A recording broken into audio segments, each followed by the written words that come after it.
Excuse me, Planning Board for the Town of East Hampton. You are live on the air and you are being recorded.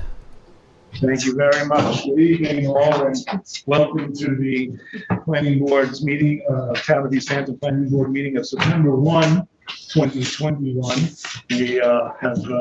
We're not taking over the days, but we are again down to 5 members. Ian and Randy are both not going to be with us this evening, so we're up here. We have a pretty full agenda, or at least we have a number of items on the agenda. 2 items that had been previously on were adjourned, have been adjourned. They were the, I'm sorry? Springs Brewery. Spring, that's right. I want to remember the correct name of the application was Springs Brewery. Springs Brewery. Thank you. Springs Brewery preliminary application that was supposed to be on for today. That's been adjourned. And also the one in Montauk. South Essex. South Essex. Thank you very much. I appreciate the prompt. Okay. But we do have quite a number of things. So the first matter on is the Margolis lot line modification. It's not here. Here I go. You're going to be able to pinch it? Sorry for the short notice. All right. Will is here. Is the applicant here on the Margolis? There you are. Hello. Okay, very well. Will, take us off.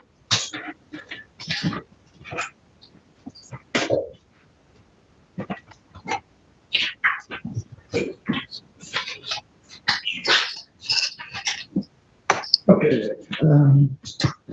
So an application was previously made and reviewed by the planning board to reconfigure the lot line of 2 parcels by transferring 2,494 square feet of lot area from lot 1 to the neighboring lot 2. And as you can see kind of on the board here, the 2 lots here. On the previous evaluation, it was noted, as outlined in Chapter 220 of the Town Code, that it is required that topographic features such as steep slopes, as in greater than 20%, to be protected. Is that right? Oh, I'm so sorry. I didn't mean to interrupt you. Randy, oh, well, we better. Now what do we do? Randy. We didn't pull up a chair, man. Can we do that? Yeah. Well, this is going to interfere with LTV. Sorry, Will. Excuse me, Sam. No, everything. I'll roll with whatever you need. Just tell me what's going on. I can't tell. Randy's here. Randy is here. Sorry, Randy. That's okay. I should. Off duty tonight. I didn't know if I was going to be back. Well, I guess you are. So let's squeeze on this. Come on. Yeah, don't sit down there. Yeah, no, you're there, right? Thanks. Yes, you gotta wear one of the whole.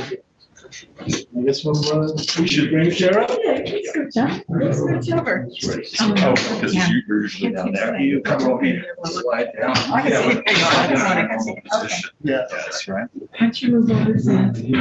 We're gonna put him, it's gonna fall down? I tell you. So if we get a letter from the town board saying that we violated some kind of. The seating rule? Fire. Everybody in. Yeah, no. Fire marshal. Yep. Well, sorry for the interruption. No problem. But Okay. we're all here now. Okay. Okay, so as I was saying, on the previous evaluation, it was noted that as outlined in Chapter 220 of the Town Code, that it is required that topographic features such as steep slopes greater than 20% be protected. And another portion of Chapter 220 also requires the board to protect areas of steep slopes from development. The area to be transferred mostly contains steep slopes of greater than 20%, and with some areas that go up to 40%. At the time, the areas of steep slopes were not illustrated on the map and were required to be added. And I think it's kind of hard to see on the on this here, but they have been added. It's just it sort of doesn't translate on the screen. The planning department also recommended that the board require a scenic easement or similar mitigation to prevent disturbances of any areas greater than 20% slopes within the area to be transferred. At the previous planning board meeting, the board agreed to require a scenic easement. In the revised version of the application, the property owner stated they still did not agree to place an easement or covenant over the required areas of the property. And basically, the planning board should decide whether to uphold their previous decision to require the scenic easement. Again, as the aforementioned reference sections of the code still do apply to those areas where the slope is greater than 20%. Thank you very much.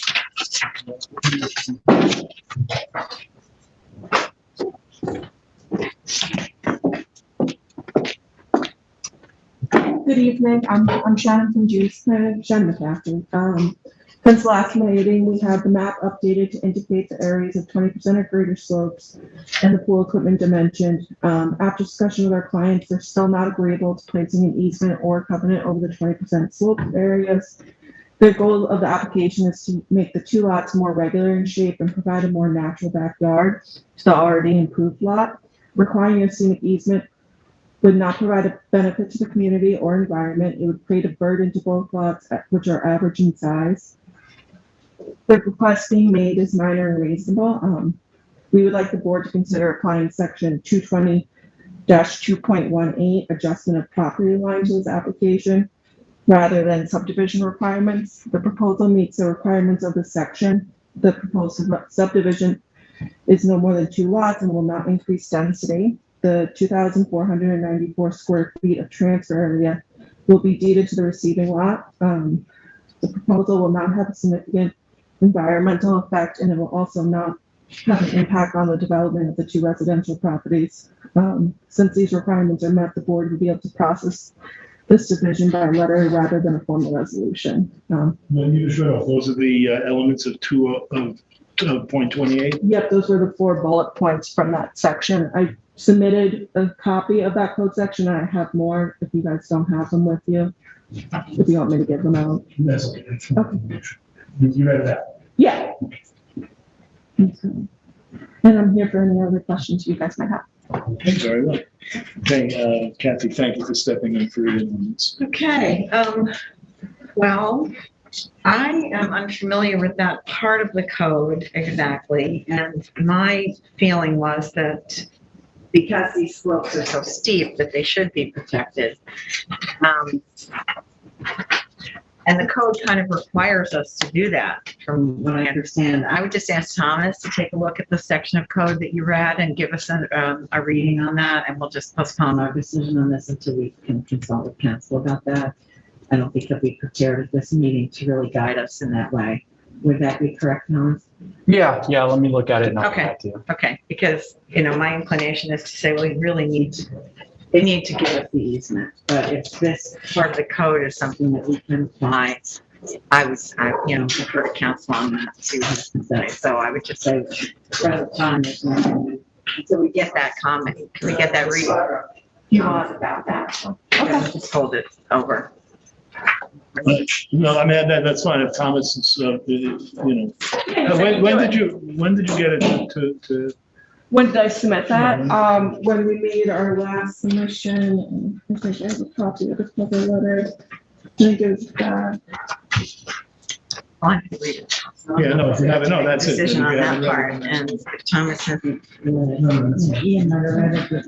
Yeah, he might have been prepared. No, we need legal. I don't have a copy of when it was just when we submitted the updated maps, we submitted that code section for review. So, I'm just looking at this. I pulled it up on my phone real quick. 220-221, which is in that same article about subdivision waiver design. Lot line modification is in our code kind of within the sub waiver section. Mm-hmm.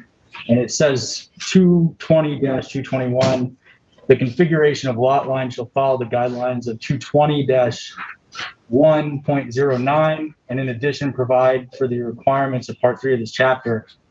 220-1.09, it says in the memo here, I don't have it right in front of me, but 220-1.09 requires the board to protect areas of steep slope from development. So I would read that requirement to apply to a lot line modification.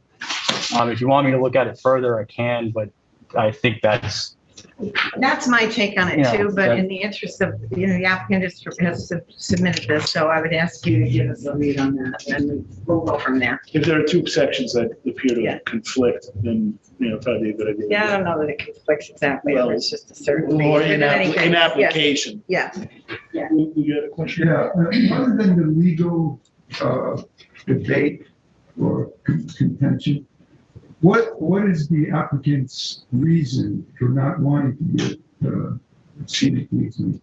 Because it seems to me that it's to everybody's advantage not to develop the area with these steep slopes. So if you're looking not to grant that easement, I'm wondering why. What is it that you would want to do with that area other than developing it? Well, I mean, our applicant's more doing this as estate planning, so they still own both lots, and if they want to be able to do cross access. And also the map scanned in doesn't have a grade, but there's a large area in the second lot that has steep slopes in it as well. Like right in the middle of the building envelope. So it's They just. want to grade. They want to grade then. What? Well, if it's in Well, the I- middle of the there's a- building envelope, then they want to grade. Yeah, I mean, it's up to that. They might do it more built into the slopes and everything. I mean, there's no like restriction from New York State code that you can't build on 20% slopes. So it would be a burden on both lots to have the scenic easement. What's the legality of grading it? I mean, I haven't discussed that with my client. I don't think that's their intention, is to grade out the properties. if you build on the one lot and still see the middle of the building on one, it seems like they have to, right? And not that, that's not what we're discussing But yeah, now, that's- but, Sounds like they if that's just, part of the rationale, then it may just be as simple as they don't want the restriction of an easement on their property. Yeah, There exactly. could be Yeah. any range of reasons why. They have two buildable lots right now without a scenic easement, so they don't really want to lose that. And so they think their request is pretty small, and they're not really seeing the nexus between. Well, you appreciate that we do have a priority of protecting those scenic easements, and since the request is being made for a lot line modification, if you're gonna get from one to the other without the scenic easement, we're gonna have to find out from council whether that can be done. So, all right, so that's a good idea. yeah. We'll what Thomas wait to hear from council. All right, thanks, Shannon. Thank you, have a great evening. You too, appreciate it. Stay safe. All right, next is the emergency service. We're done with subway review matters. Now we're on to site plan review matters. This is the emergency services communication facility at Springs Fire Place, Springs Fire Department, I call it. Springs Fire Department. And this is regarding the scoping of the EIS, correct? That's correct. And I thought I saw council, I see council walking in now. There we are. And, Luke. Go ahead. Sure. So we basically had most of the discussion about this at the last meeting. We reviewed the draft scope. The planning department offered revisions, most notably a number of alternatives that included alternative sites. We prepared the final scope for you. We attached it to our memorandum. We highlighted any of the changes that we made from the original draft scope in red. There's basically nothing new here. It's everything we talked about the last time. I will show you there were a couple of things that I didn't bring up the last time, but they're not really substantive. So I'll just share a screen to show you, just so that the public can see what I'm talking about too. Page 4 of the final scope. So you'll see in red here, the applicants originally, this is the part of the draft scope where they're saying to implement the proposed action, the following approvals are required, and they only noted site plan approval from the planning board. We just clarified that it may also need zoning board and would need architectural review boards, but that's just making a note that those other involved agencies exist. We changed the map here. They had a map that was an aerial that was a little bit older, so we just replaced it. Same idea though, it's a general area map. And then really the only other thing was we clarified and spelled out the alternatives, the alternative sites and what we wanted for them. And that I'm not going to go through every single detail here, but again, they offered 5 alternatives. We asked that alternative 6, which is consideration of Camp Blue Bay, be included, and alternative 7, which is consideration of the Crandall Street properties. So we just elaborated in the document that these will be considered. They'll also be considered for potential future personal wireless service facilities, as the applicants already stated they would for the alternatives that they had offered. And then we just identified that coverage maps and visual analyses for each site should be provided. And with regard to the visual analysis, this is a list of the viewpoints that were required for the Verizon application. As you know, there's an existing 60-foot tall pole at Camp Blue Bay that was approved for Verizon. Just for the purposes of consistency, we'd recommend that you require that visual analysis, which was ultimately found acceptable by the planning board, be parroted, I guess you will, or mimicked for this. And this will explain a little bit more. This map we included, this is the identified locations from the visual analysis, again, for the Verizon application, which was a number of years ago. And then with regard, and then you'll see here, they actually also required viewpoints be considered from points in Gardner's Bay. I had said last week that I felt that might be a bit excessive, but the planning board had said, discussed it, and clearly the consensus of the board was that those should be required. That certainly won't hurt to get more information. And then with regard to the Crandall site, obviously you can see there's a bullet point list here, included Ashwag Hall, Paula Krasner House. And then this is basically my recommendation as the assistant planning director. And that's a map of those locations. As you can see, a number of locations in immediate proximity to the site.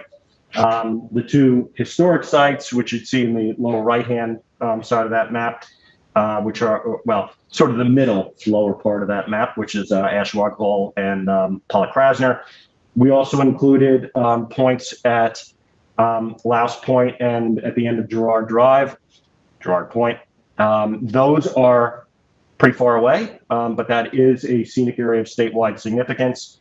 The fact that you have Accabonac in between that site and this site may allow you to see it just above the tops of the trees. I sort of suspect that won't be the case, but doing the visual analysis from there would prove that, which is a merit to the application if that is the case.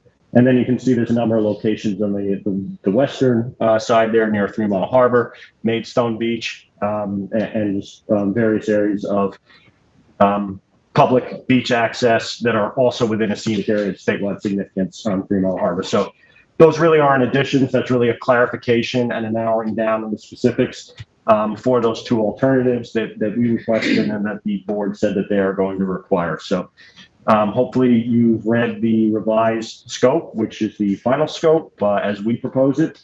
And if you agree, you should adopt it. And just as a reminder to the board, your deadline to do so is September 10th. But as you know, the board's next scheduled meeting is the 22nd of September. So, I should also mention the Zoning Board of Appeals discussed the draft scope on August 24th. They had about a 10-minute discussion about it. The bottom line conclusion was that they did not recommend any changes or any additions to the document as beyond what the planning department had previously recommended. So we recommend that you should discuss the final scope and you should make a decision on that at this meeting. Again, SECRA does allow for the public to speak on the contents of the scope. There was nobody at the previous meeting or for the zoning board that spoke about that. But if you do adopt the final scope this evening, this would be the last chance for the public to speak. So if there is anyone here, you should hear from them. LTV, please let us know if there's anybody in the who calls in who wishes to speak about this. I will, sure. Yeah, I know, I have to look up.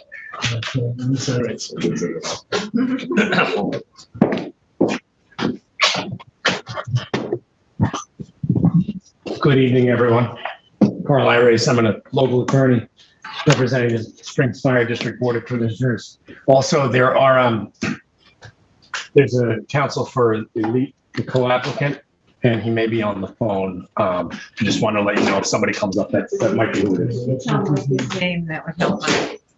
Mike, if you hear from Keith Corso, he may or may not be looking to make a comment, but. Excuse me, if I could just interrupt, I'm sorry to interrupt. Thomas, we're accepting public calls.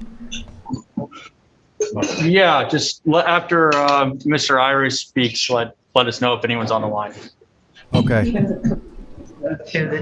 Yeah. Mike hears that. I just want to make sure. I'm actually, Thomas, in total transparency, I've always been with the understanding that we're not taking public calls, so I haven't had the public call line open. I'll turn it on now, though, and if any new callers come in, I'll obviously let you know.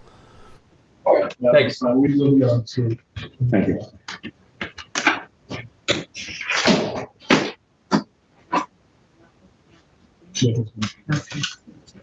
That's Yeah. what I presume he means.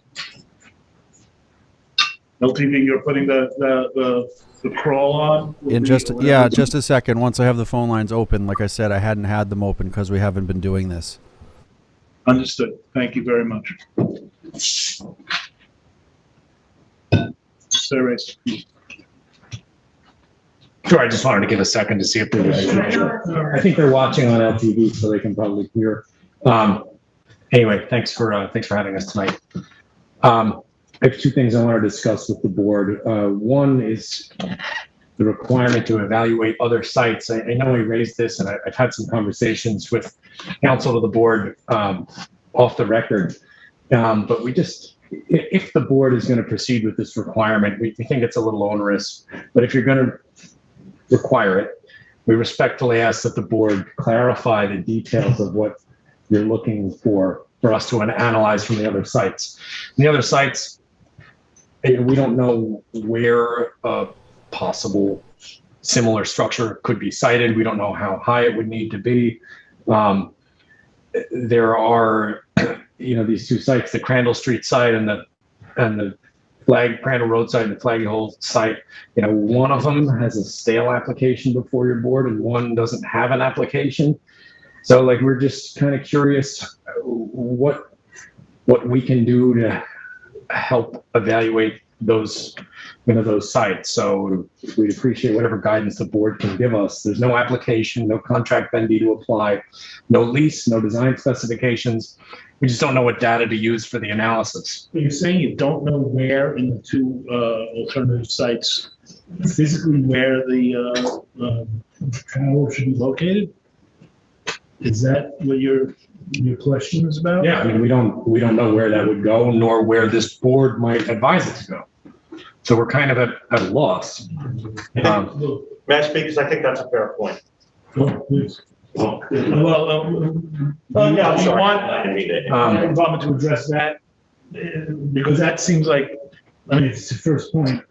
Well, I'll tell you what. Yeah, let's talk. I'm happy to hear him out, and that's a logical stopping point from my comments, which will be brief. And especially since we're faced with a deadline to get the scoping out, let's make sure we get it right. And if we have done scopings in the past where we've edited, at the table. So Sure. Go ahead. Let's do that. Excuse me, Chair, before we continue, I just want to let you know that I have the phone lines open. I have the number on the screen, and I'm just going to double check that everything is working fine. I believe we do have a caller coming in for this.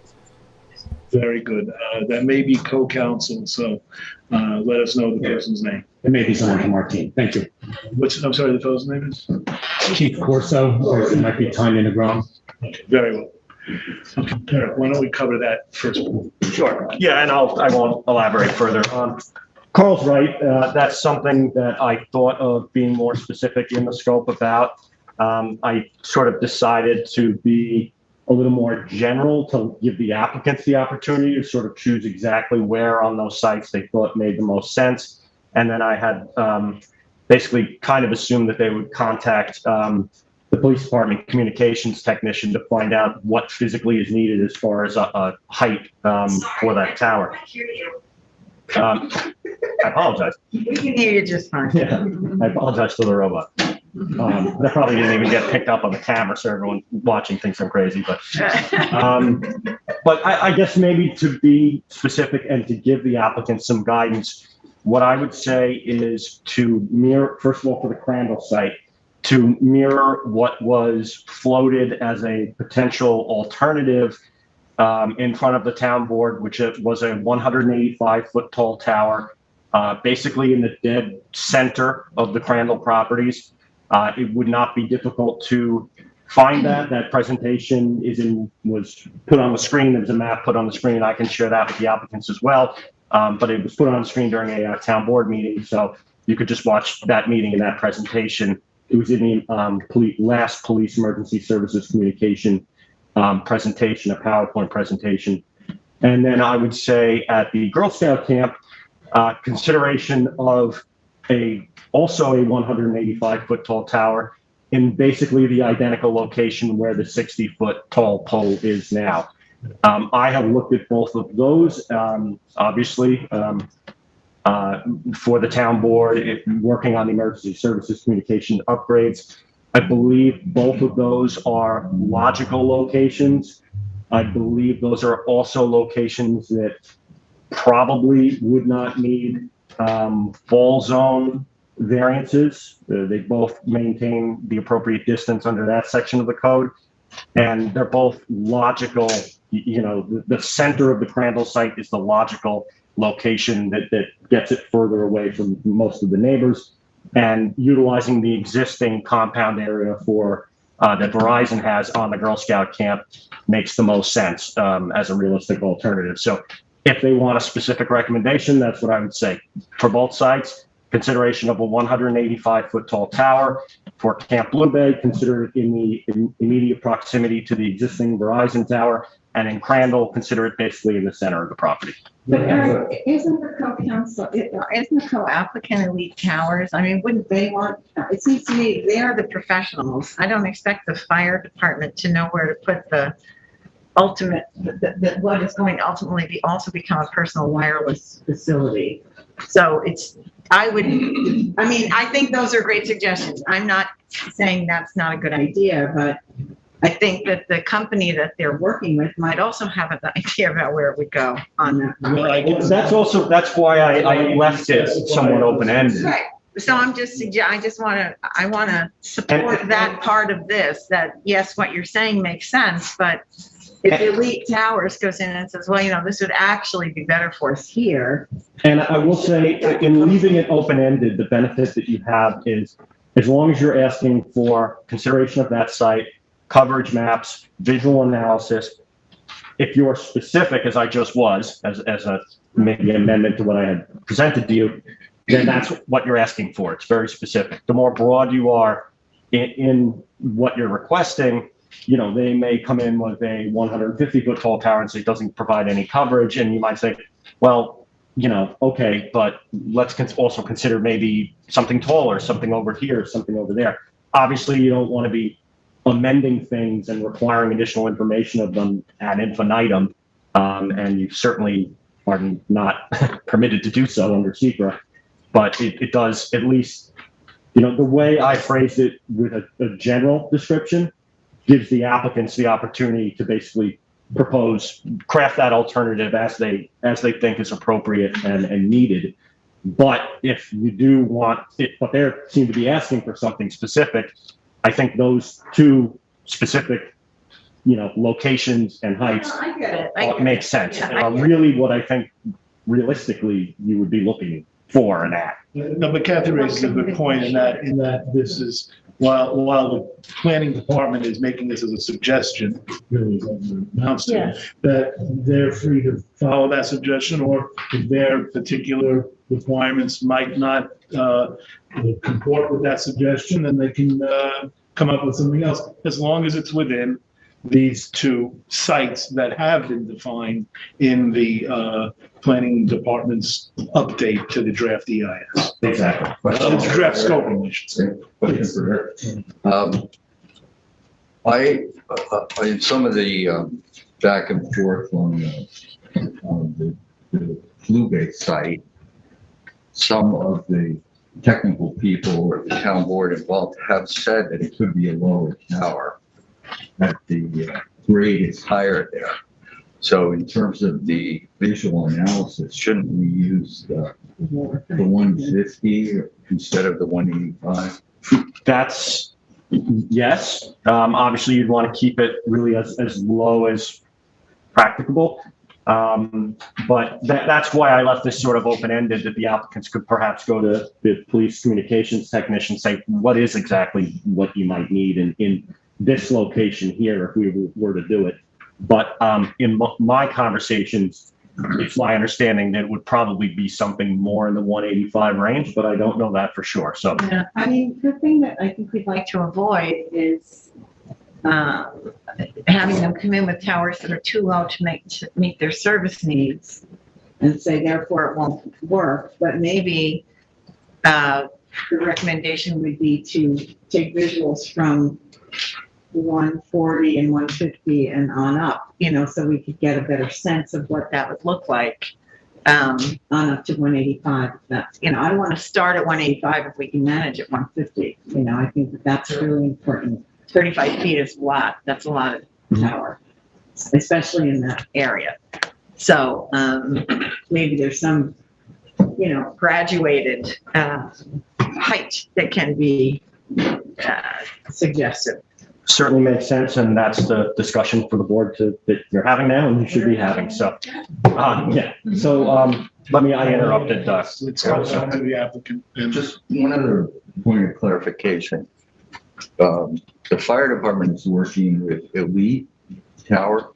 let me get the applicant. All right, and then I just want to clarify whether or not the lease that the Girl Scouts have already signed on Camp Blue Bay is with a different tower. Oh, interesting. Right. I happen to know for a fact, and since it is on the record, yes, it is. So just raising the point about whether this is practically feasible, because we don't want to analyze alternatives that are not practically feasible. So it sounds like we may be headed toward trying to accommodate two cell companies, perhaps one alternative here is that more than one cell company could be taken care of at the Girl Scout camp. Well, I would think that in terms of the analysis, that's really for the applicant, I think, to address. Okay, I think but isn't, I'm just trying to get cut to the chase a little bit. Yeah, but if the planning department has made this recommendation and we adopt it, then that question will still be for the applicant to address. So, they could say, they could present it as, I don't want to write their response for them, but I'm sure that, they can figure out whether or not that's something that they want to make. It may be a good argument, maybe a bad argument.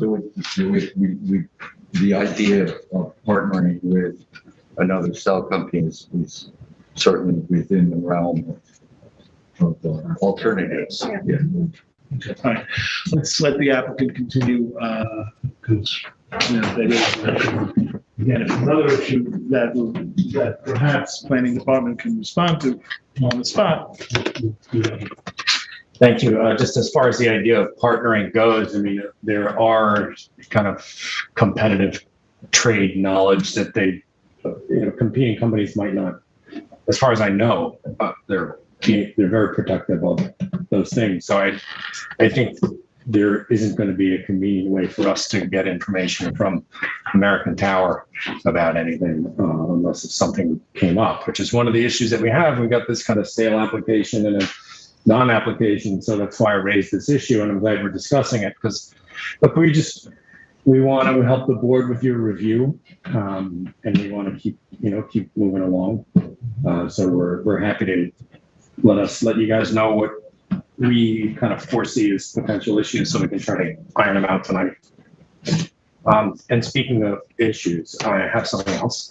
We were wondering if you would consider accepting coverage and propagation maps prior to requiring us to do other steps like provide visual visuals or anything else. And here's why. We have some records. Now, they're not ours, so I don't know how deep they are or reliable are, but the records that we have at this point indicate that some of these alternative sites might have significant coverage issues. And we were thinking that maybe if we could get our own information before the board, we might be able to come back and revisit the need to evaluate some of the other sites as with the same type of depth. Is that to the end of not having to include it in the EIS?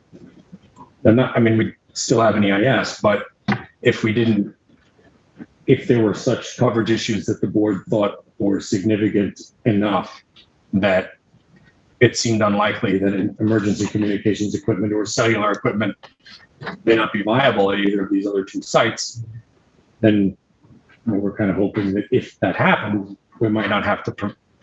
So you want to strike that possibility off the top if we invest any more time or resources into the other aspects of it? Yeah, and that's kind of what I'm asking. If we could start with that and then maybe come back before the board to reconsider what we have. Yeah. Coverage and the statutory deadline on the scoping though. We are, and I don't know that we can do that. Would that be segmenting it in some way? Would that be segmenting it in some way? No, I don't think so. No, because you're starting with something broader and reducing. I mean, it's certainly not segmented. So in other words, I think it would be within your authority to say, here's what we want. No, I understand. But you can come back and restrict it. Those two sites can't accommodate the emergency services equipment. Start with that instead of the rest of but it. effectively what you're doing then is you're creating a scoping with 7 alternatives and then coming back and saying, okay, it's not 7 anymore. Now it's back to 5. So, and if we're adopting a scoping tonight, whatever it is, I think that we have to continue with that scoping all the way through the EIS. And if it turns out that 1 or 2 or 5 of the alternatives are not feasible for whatever reason, then I think in the end we have to say, okay, those alternatives are in fact not viable, and so we don't go forward with them. But I think the idea of cutting them off, in the first round is probably, I don't want to call it round, but after the EIS is in place, the scoping is in place, I think that's kind of undermines the whole purpose of the scoping. Here's what we were thinking. If the coverage and propagation maps show that these sites can't serve their purpose, it might affect the utility of providing the other data about the sites. Also, in the larger sense, there are other factors that appear to be resulting in reduced interest in using the Crandall site. Even the op-ed from the August 26th Star said the board should never have, not this board, but I'm going to read from it. The board should never have considered the Crandall Street site in the first place and instead found a way to work with rather than against the fire district. So, it seems like, just as a resident, it seems like this site could be losing some inertia, and we feel it could be onerous for us to evaluate a site that at some point not too far off future might not be a viable option at all. And I think that the board, defer to your council and planners. It seems like if you had a scope that was larger and then amended it to restrict it in the future, it seems like you'd have authority to do that. Well, what about the applicant simply writing the DEIS in the way you're describing? Because we look at this alternative and found it could not fulfill the desired function, and therefore we didn't go further with it. Well, there might be some criticism of that by the board.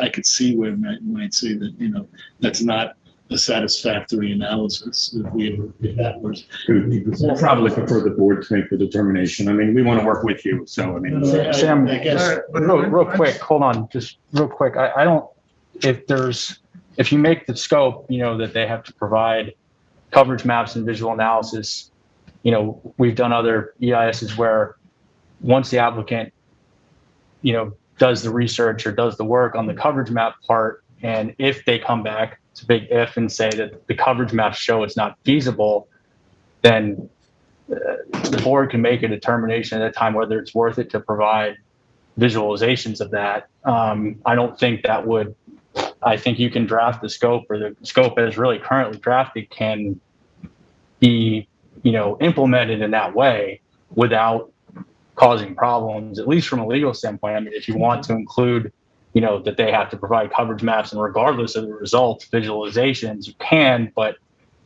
that might be So we can make a scoping that provides for, I don't want to use the word segmentation. It's Here. It already does. It's good, it's your Incremental. process. Sure. I mean, there's, I think you can, on other EISs, if they're, came back on some issue that it was some surprising result that we didn't know already before, then the board could say, we want, like on a soil test, just a complete example that's outside of this, require more, require less, up to the board at that time. But I don't think that would, I think you can draft this scope or look at this scope in that way without diminishing the effect of it.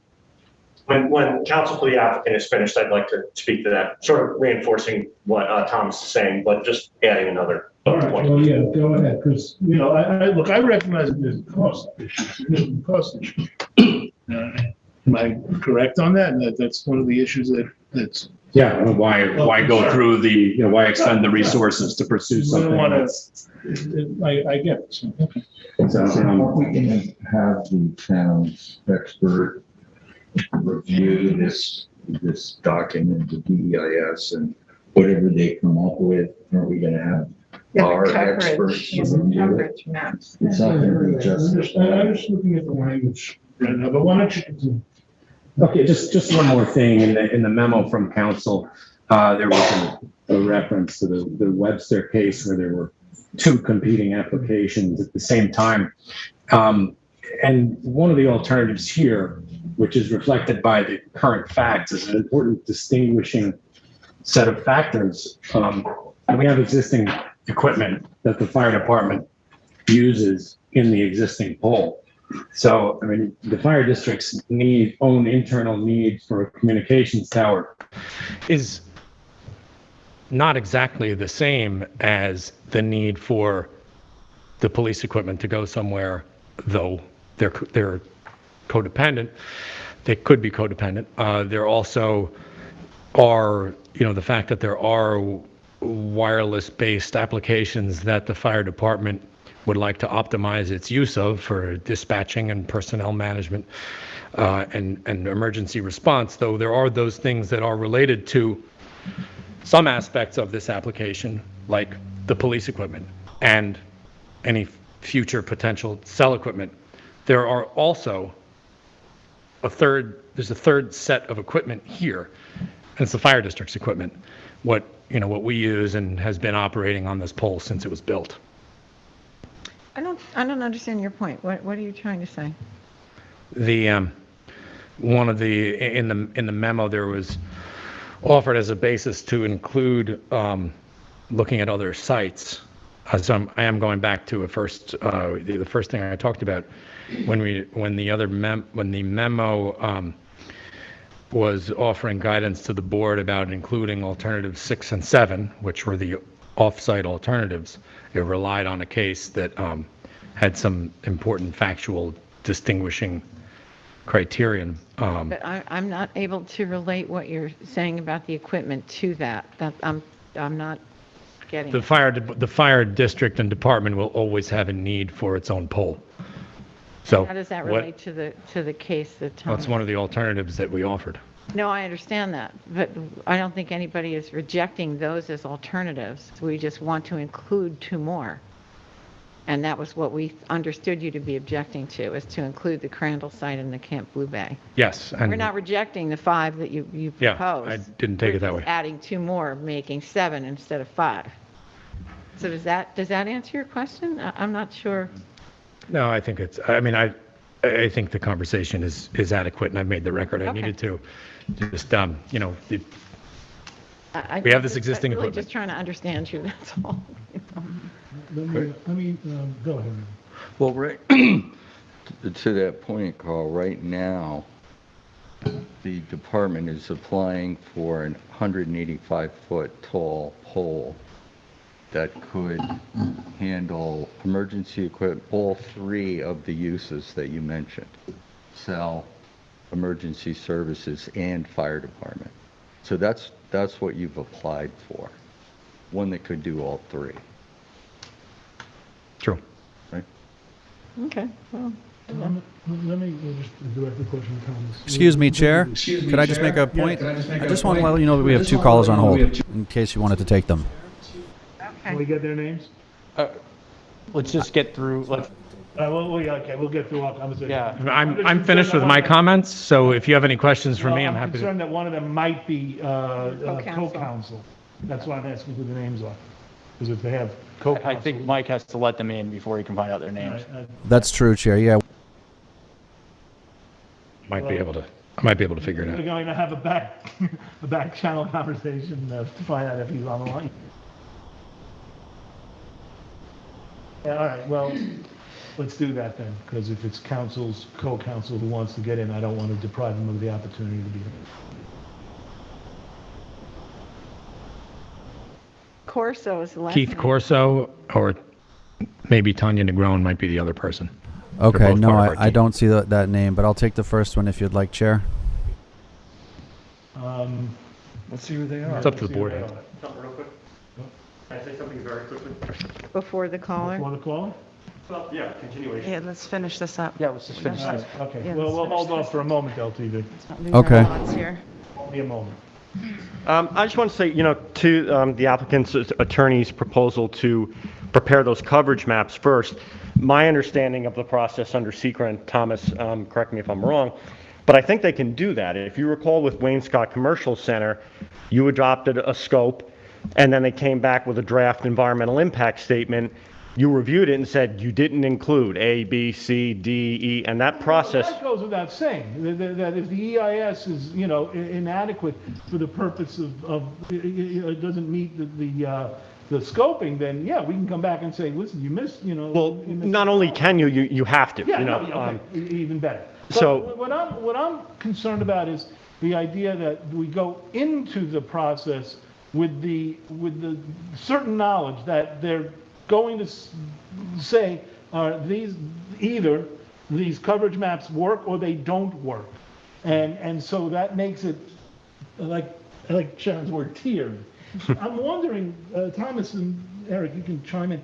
Does the sentence in the reasonable alternatives to be considered on page 9 of 12 of the current draft, where it says, while a PWSF is not currently proposed, the proposed facility would have the potential to accommodate PWSFs in the future. And this is the next sentence is the one that concerns me. As such, the following preliminary alternatives will be evaluated in the DEIS for feasibility, and if determined to be feasible in meeting the goals of the proposed action, the anticipated environmental impacts of those alternatives would be compared to those of the proposed action. Now, is that tiering? Does that language contemplate what I think the applicant is suggesting? The operative word in that sentence is if. Well, yeah. Yeah, I think that's fine. I mean, the situation that is, kind of being proposed here is that if the coverage maps show that the alternative isn't feasible, then I think it's within the board's discretion to say, then it would be a waste of time to get visualizations on something that's not feasible. What I'm So, getting at is that we don't have to, that it's right Yeah. here. We don't have to edit. We don't have to do any, penciling in language. And the request that the applicant is making has already been taken care of. It's already drafted in the draft of the draft document. I would agree. So, all right, good. Let's all right, now we have LTV. Could you please let in the folks who are Sure. waiting patiently? Sure. So I see a caller with the last four digits of their phone is 2300. I'll unmute that caller right now. Well, caller, can we- Good evening. Good evening. My name is Keith Corso. I'm an attorney for Elite Towers. I've been listening in through the TV. Am I coming through clearly? Very much, and thank you. We did want to hear from you if you have something that you wanted to add on behalf of the applicant, so please go right ahead. Sure. I appreciate the board taking my phone call, and I won't take too much of your time. I just wanted to add a little bit to Carl's points earlier. So if I'm understanding actually the last exchange correctly, were we saying because of that sentence that starts as such, the proposed facility, as such, the following preliminary alternatives, such, and so forth.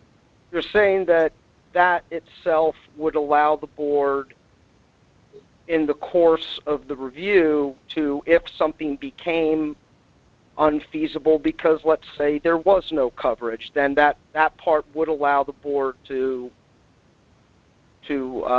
not consider some other alternative. Is that right? If we came to that determination after it was presented to us, the feasibility or lack of feasibility, then it would be up to us. But it's obviously, not obviously, but it would seem to me that you'd have to present something to show that it's either feasible or, well, I guess you'd want to show that it's not feasible. But then it would be up to us to see whether we agree. Council, Okay, I understand. Is that right? Yeah, I understand. The lawyer agreed. I had, and I apologize if I am just catching up a little bit in regards to the visual analysis and the locations proposed by board. So,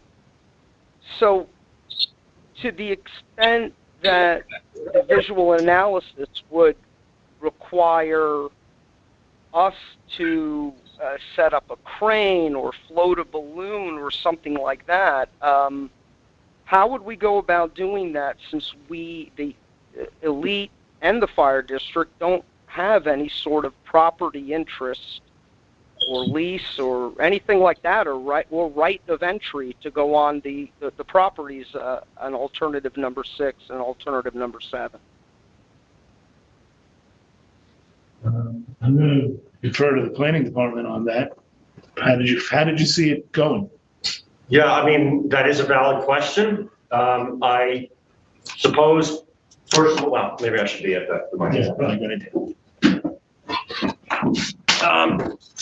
It's a valid point. At the very least, though, the Crandall site is owned by the town of East Hampton. I would suppose that they would get that permission, given the discussions that have occurred. So I don't think that that's an issue. That is correct, though. Camp Blue Bay obviously is owned by the Girl Scouts of America. And I suppose the applicants would have to look into whether or not they would be allowed to go on that property. I would think that if they at least give it an effort to get authority to do that. As you know, it was mentioned here, there was an application a number of years ago that is actually technically incomplete that involved American Tower and the Girl Scouts of America to build a larger tower. American Tower was involved in the Verizon application. So the Girl Scouts of America has let private tower companies on their property. That being said, if they do not want to let these applicants on the property, and these applicants can demonstrate that that's the case through documentation, then perhaps that's something that shows that that's not a feasible alternative. I'll leave that to our attorneys to debate when and if that does become an issue.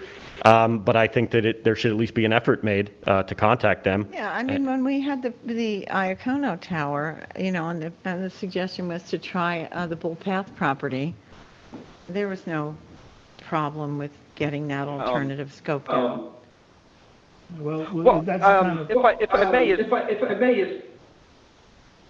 isn't the American Tower currently has the fleets with the Girl Scouts? Why I mean, in a sense, we would be Elite Towers at least would be a business competitor. So I'm not seeing if there's is there a lease already on that property for a tower? 60-foot tower. Yeah.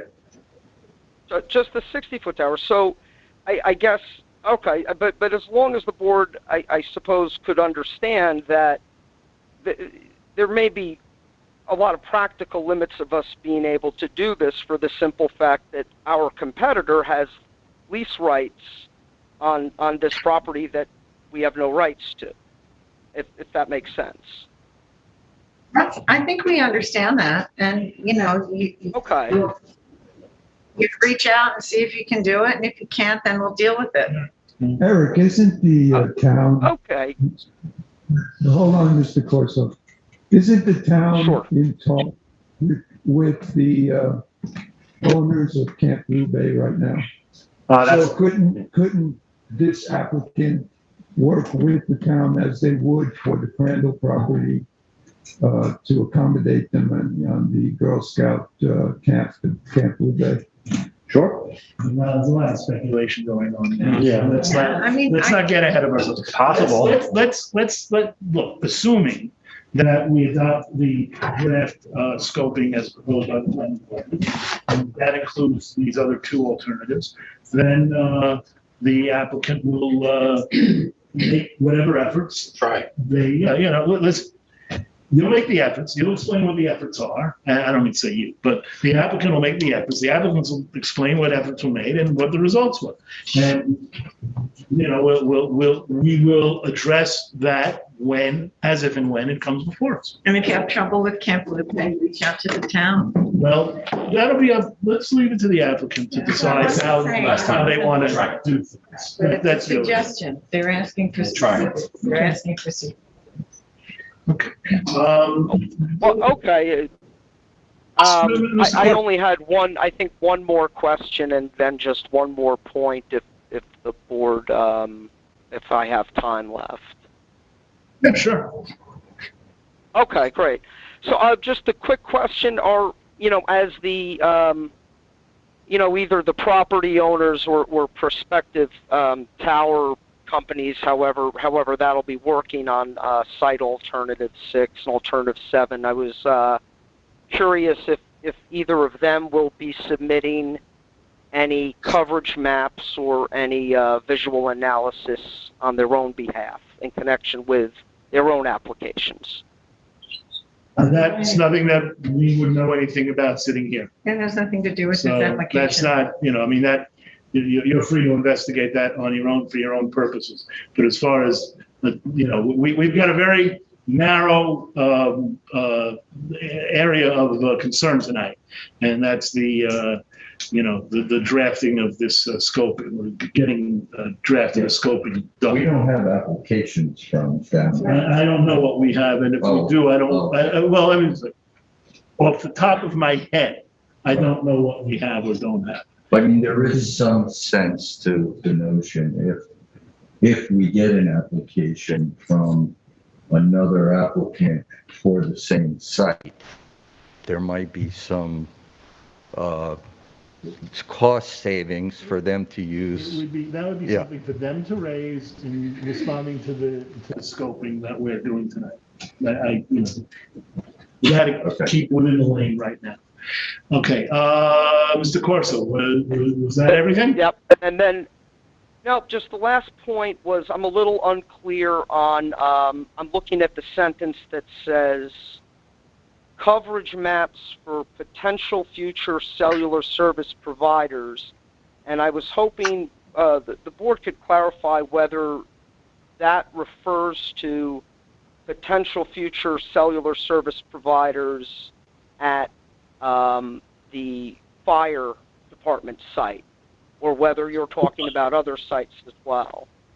We're talking about that would be in any, I would think in any of the alternatives, because remember, the alternative, as the draft was prepared by the applicant before alternative 6 and 7 came in, it was the applicant that said, while a PWSF is not currently proposed, the proposed facility would have the potential to accommodate PWSFs in the future. So that, that raises the issue of coverage of having coverage maps. And so, it's already in there for the 5 applications that, 5 alternatives that were identified in the applicant's original draft. So, that would also go for the alternatives 6 and 7. Okay? Well, so the difference still with those is, so now with alternative 6 and alternative 7, just with respect to this point, we're talking about 2 different property owners who are going to have some kind of a contract with some other tower company, which themselves are going to have maybe some contract or lease with some future unknown cellular service providers. So these are a lot of steps that are very beyond either the fire districts or elite towers to possibly control. Some hypothetical future wireless providers at someone else's property on someone else's tower. And so I'm confused on how that obligation, not only how we go about satisfying the obligation, but I mean, practically speaking, I don't know how we would. Well, we talked before about that sentence that begins, as such, the following preliminary alternatives will be evaluated in DEIS for feasibility. And I suppose that that would be part of your analysis of the feasibility. So, if you come back and you say that we can't get to step 1 because we can't, we can't get to step 1 because of X, Y, Z reasons, you'll have to explain that. And then we'll see whether or not there's validity to that explanation, and this board will make a determination. Okay. Okay. So, all right. Right. As long as it can help them. Thank you. Well, I think that. Go ahead. I think that's it for me at this point. I very greatly appreciate the board taking my call. Happy to hear from you and have you. LTV, do we have anybody else in the queue? Yes, Mr. Chairman. There are 2 other people. I can open up the first person. The last 4 digits of their phone ended in 0349. I'll unmute them now. Go ahead. Hello. Hello. Yes. Hi, my name is Teresa Collins. Hi, my name is Teresa Collins. Thank you for taking my call. I live in Springs, and I'll try to be brief. First, I'm following these proceedings much more carefully than I thought I would have to, but my first recommendation is to exclude Crandall from the fire department's alternative site review. As you know, at least over 400 people have signed on to question the real availability of this for town utility use. And this property has long been considered open space recreational. It may have been a mistake to ever consider it as a site for the cell phone tower. And secondly, I really want to amplify the fire department as an emergency center. And in a world of just practical reason, there is a super great advantage of it being a 24/7 facility. We were just within 10 days of the important 20th anniversary of 9/11, so maybe we should be thinking about security a little bit better now. And as you may or may not know, and I'm surprised if the police haven't already informed you, security around cell towers is a national and international concern. And I think the fire department has some advantage in keeping them protected from people who would do nasty things to them. And anyhow, all of that, we want to get everybody safe in this town, and I think the fire department, should be revered as an agency that will help us do that with cell phone towers on their property. Okay, thank you. Thank you very much. Appreciate the call. LTV, we have somebody else in line? Yes, the last caller on hold, their phone ends in 7567. I'll unmute that caller now. Hello. Hi, members of the planning board. Thanks for taking my call. My name is Joe Sigilia. I'm a resident near the Crandall Norfolk Park. And I agree with the previous caller. It's, first of all, just a completely inappropriate location for any kind of a cell phone tower, either a cow or a permanent tower. It also likely is not even compliant with the town's own code to place either a cow or a tower there.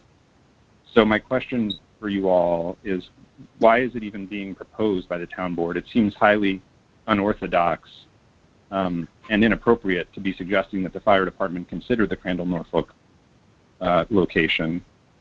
Can someone tell me why that's being proposed? I'm sorry? They were saying by the town board. Yeah, just as a point of clarification, what we are doing tonight is we are preparing a scoping for an environmental impact statement that is going to be presented by the applicant, and we are considering as an alternative location the two alternative locations, the Camp Blue Bay location and the Crandall Street location, and these were proposed as a result of the town's planning department suggestions, suggested additions to the environmental impact statement. So it's a very narrow question that we're faced with tonight. I know that the town board had a hearing, and it was a broader conversation than the one we're having. I suppose broader is the right way to describe it. But what we're doing tonight is within the confines of SECRA, and so, the question, I don't want to misinterpret your question, but it seems that the issue that you're raising is not the issue that the planning board, this body, is addressing tonight. So I hope that's. No, I understand that. I appreciate that. I'm suggesting that the Crandall Park location is not even an appropriate alternative to consider, because it's not even a legal, very likely not even a legal location to put a tower or a cow. So that should not even be a location that's being considered at all. And in addition, there's not even an EAF, as you know, for that location. The draft EAF that was presented to the board several weeks ago, about a month ago, is completely flawed. It's completely inadequate and contains a number of misstatements. So that location can't even be considered using that EAF. Thank you very much. We appreciate the call. We appreciate the input. Is LTV, is there anybody else? Thank you. Is there anybody else on queue? No, Mr. Chairman, there are no other callers on hold. Thanks very much. So before the board begins its conversation, is there anyone in the public who wishes to speak and be heard? And I see a hand go up.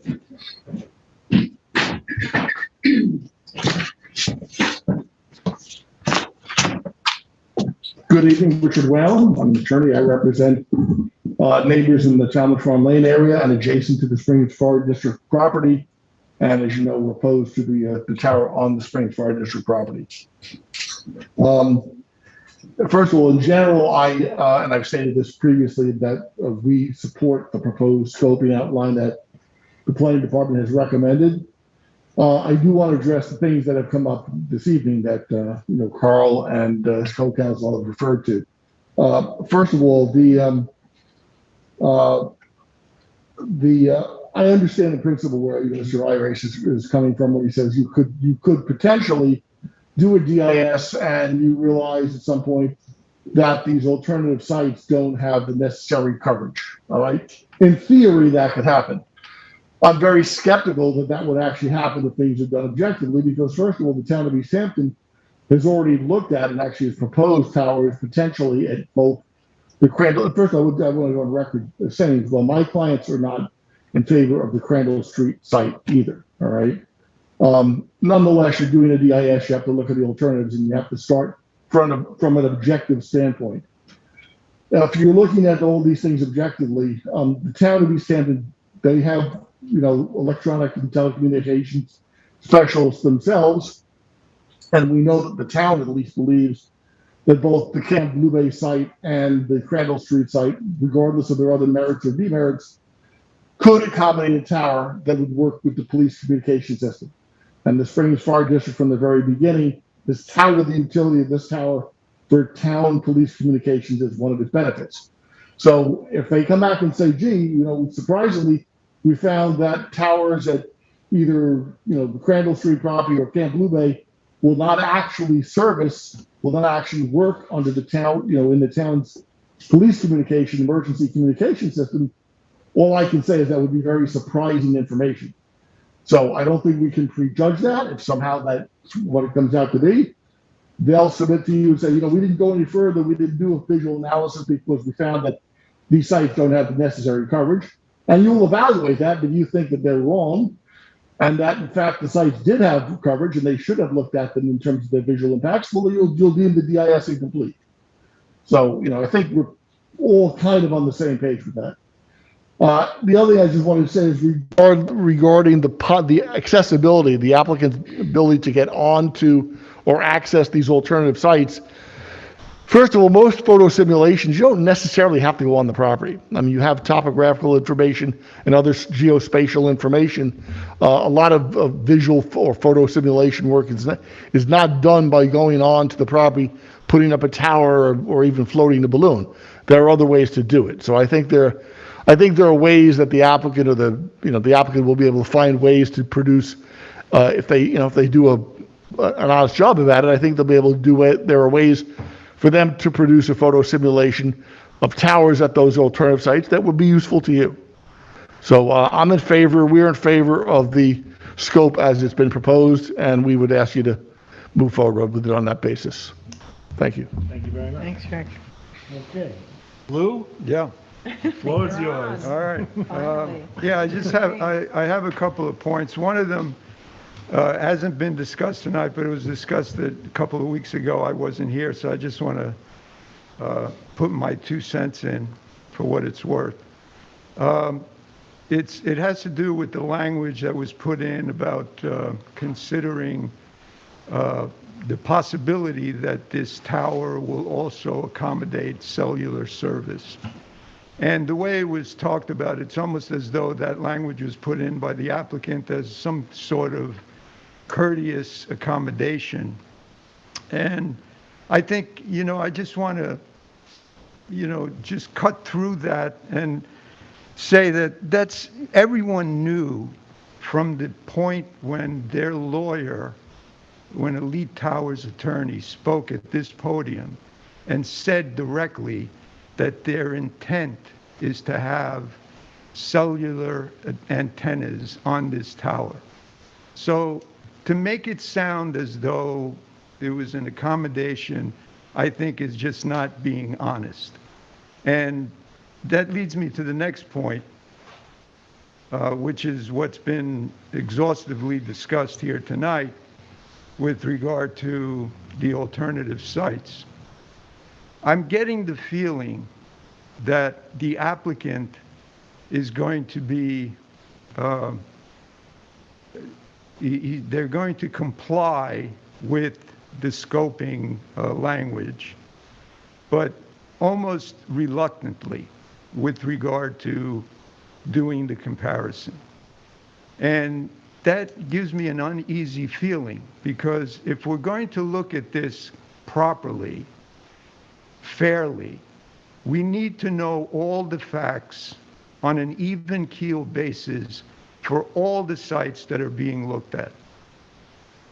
So when the applicant starts to wither away at or make excuses why they can't do this or do that, on top of their, circumspect language that they've been using, it makes me feel like we're not going to get a proper evaluation. And I think it's important that we have our own consultant give us a lot of this information or confirm a lot of this information, which would make me feel a lot more comfortable that we're assessing all of this from information that has been submitted and assessed and analyzed fairly. So, and also lastly, with regard to that point about the alternative sites, the goal here, in my eyes, is that we find the most suitable location for this communications tower so that the police department and the fire department can do their jobs with regard to this issue in the most advantageous way, and also to make sure that the spot that's chosen is the least imposing on the character of the community, the danger to surrounding residential areas and so forth. So that is the goal. And that's what the applicant should be striving for, not to strive to get this tower approved on the firehouse site. So anyway, those are my points, and we can move on. I think that it's worthwhile to put it to the board. I'm not going to do the usual left to right, but does maybe I'll do left to right. Do you have anything you want to add? Yeah, just really briefly, we've had a pretty robust discussion about this already, but this is obviously a really important issue for the Springs community. There's no question about it, and I agree with Lou. We have to make sure we do the right thing for the community, right? It strikes me that, we have the procedural and legal path that we have to work with, and, we're really talking about a very narrow scope today. But, it certainly isn't lost on me, and I think my other colleagues on the board as well, that, we're in some ways asking the Springs Fire District to work against it, its own best interests to some degree by looking at alternative sites that are off campus from the fire department, right?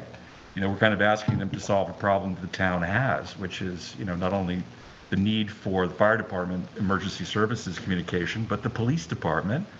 And we all know that cell service needs, improving in that part of Springs. So, I do appreciate that there's a burden here, but this clearly needs to be done. And I also agree with Lou that I would feel comfortable having our own consultant weigh in heavily on this as well, right?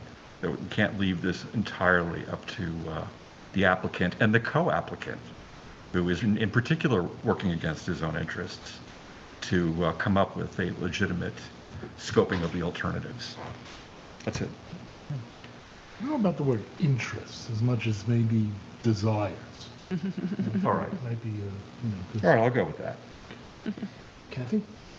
Oh, Well, I'm going this way. I see. Sharon. Sorry. I'm traveling It's east. only because Randy jumped in the Or middle. south. I'm traveling south.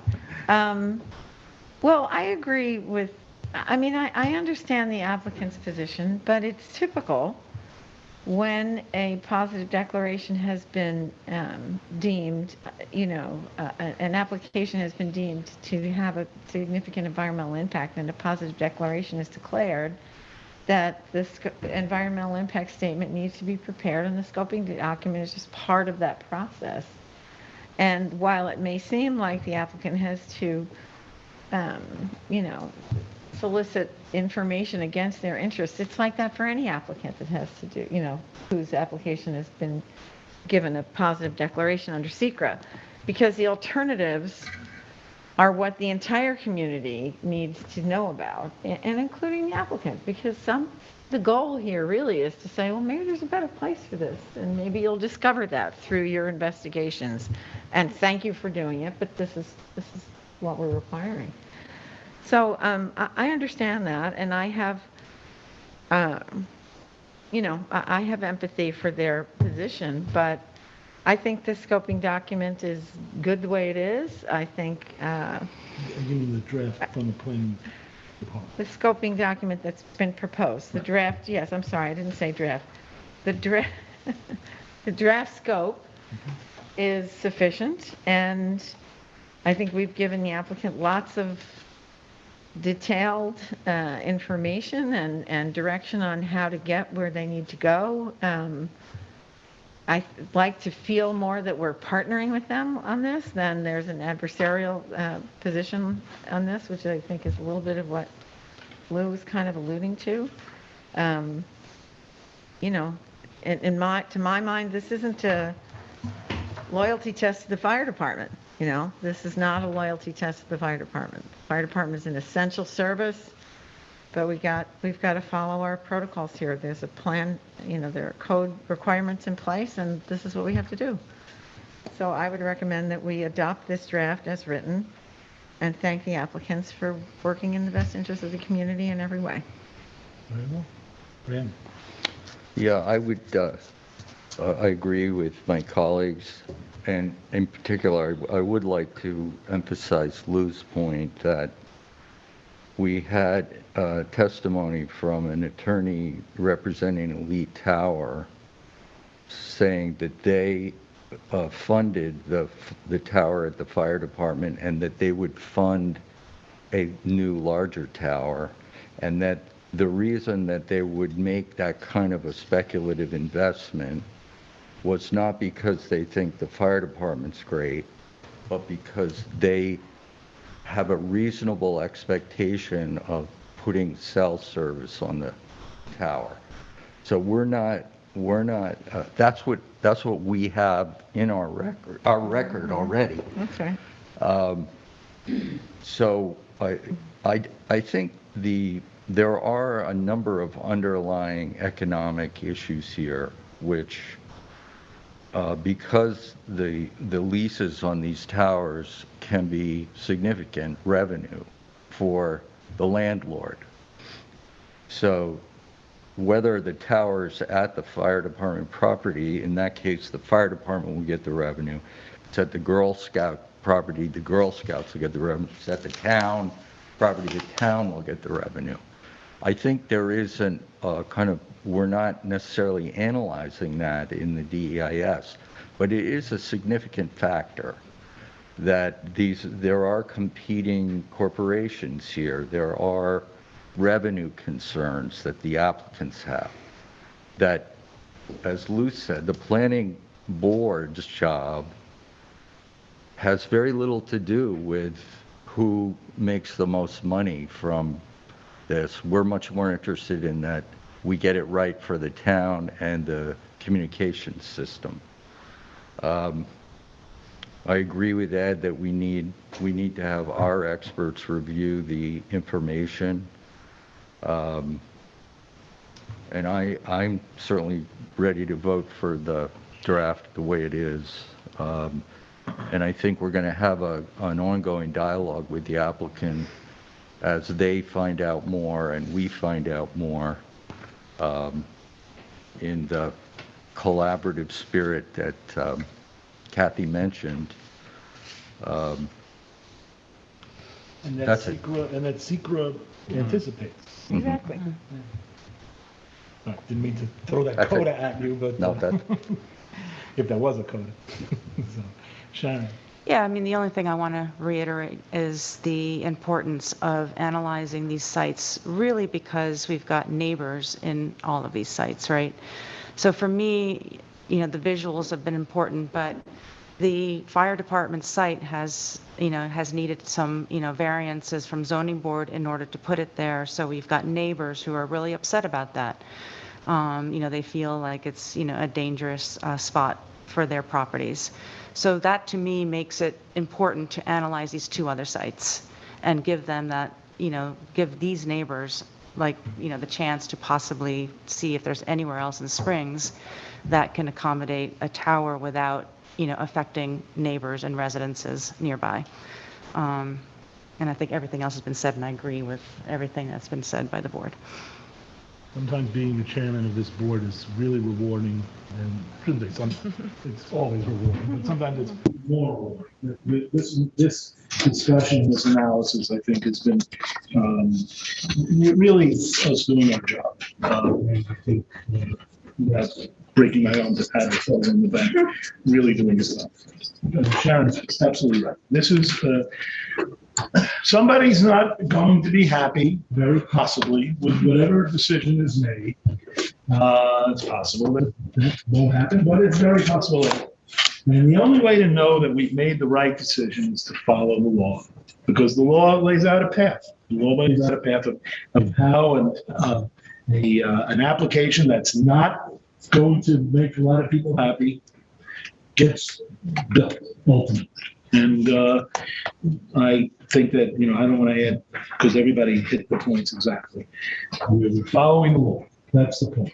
That's the point I want to emphasize. We're following the law. So I take it, I just put up to a vote.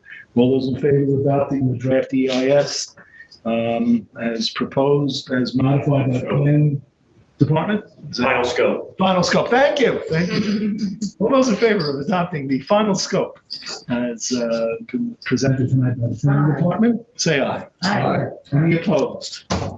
6-0. There we go. Thank you all. Thank you to the applicant. Yeah. And we look forward to seeing you down the road. All right, thanks, guys. Excuse me, Chair, before we move on, if I could just make a quick tech request. There are microphones right in front of you up on the dais. If you could just, yeah, Sam, if you could pull that one and face you and just kind of equally spread those across everybody, that's great. Helpful. Thank you. I was using my courtroom voice. I figured that could be heard everywhere. You're in. That's my insight. Yeah. Can you imagine? I live in the woods. Okay.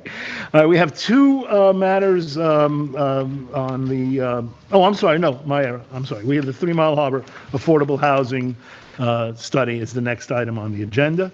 And Lou, that's going to be you again. Right.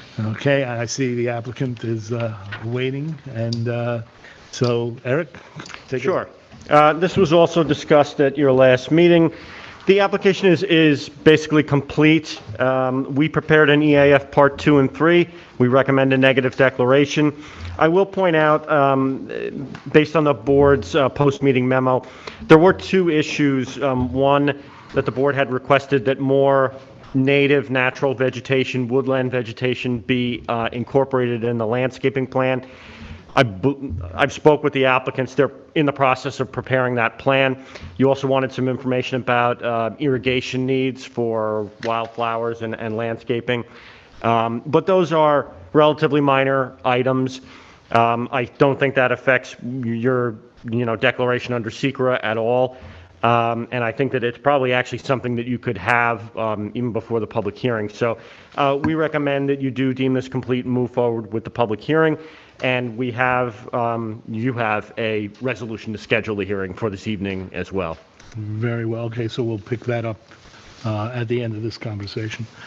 Applicant wish to be heard? No, I have nothing to add. Okay. I can't say it better than Eric. Thank you very much. All right, Lou, once again. Yeah, no, there's really not much to add. Again, I wasn't here the last time, but everyone sort of went along with my thinking about the wildflower garden area.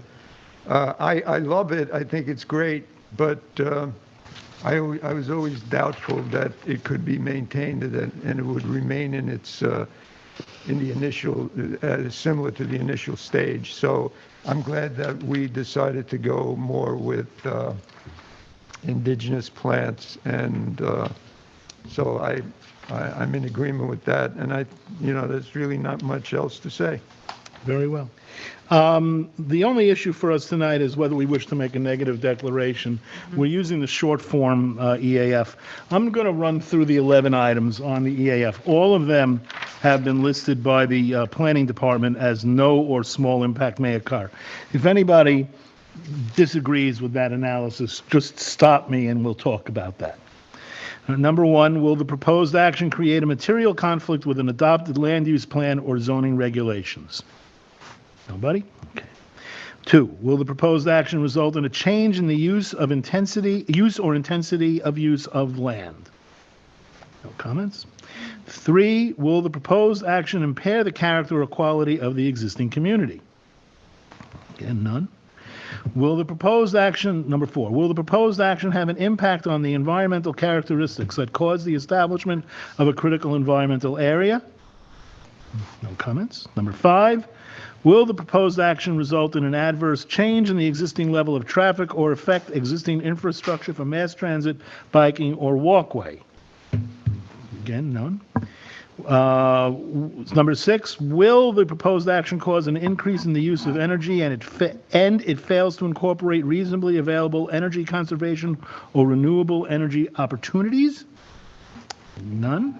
Number 7, this is an A and B. Will the proposed action impact existing A, public-private water supplies, and B, public-private wastewater treatment utilities? Number 8, will the proposed action impair the character or quality of important historic, archaeological, architectural, or aesthetic resources? Nobody? 9, will the proposed action result in an adverse change to natural resources, for example, wetlands, water bodies, groundwater, air quality, flora, and fauna? Nobody? 10, will the proposed action result in an increase in the potential for erosion, flooding, or drainage problems? Nobody? And last, 11, will the proposed action create a hazard to environmental resources or human health? I just want to look at number 2 again, Oh, say, will okay. the proposed action result in a change in the use or intensity of use of land? You know, I'm ready to adopt this as is, but I think that it's vacant land and you're putting a lot of houses on it. So that seems to be like a larger impact than small. I'm going to vote for this. I favor Yeah, the you know, application. I had My the same mind- thought. My mind. How is that some not? other- Yeah, it doesn't, it does intensify the Yeah. use of the land.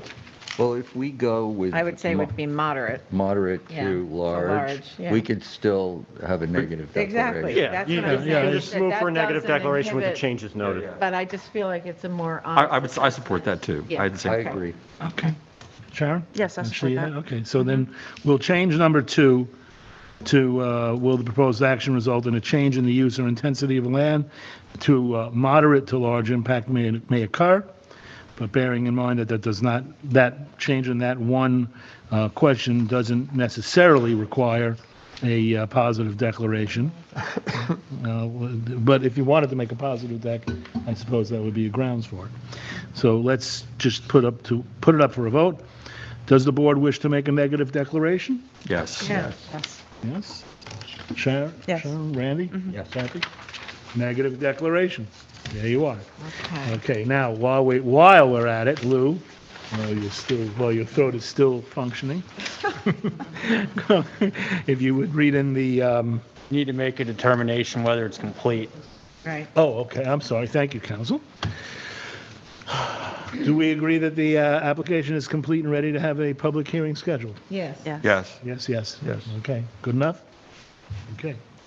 And now, we have a motion to schedule a public hearing. So, In the matter of the application of 3 Mile Harbor Affordable Housing Complex Site Plan Special Permit, Suffolk County Tax Map Number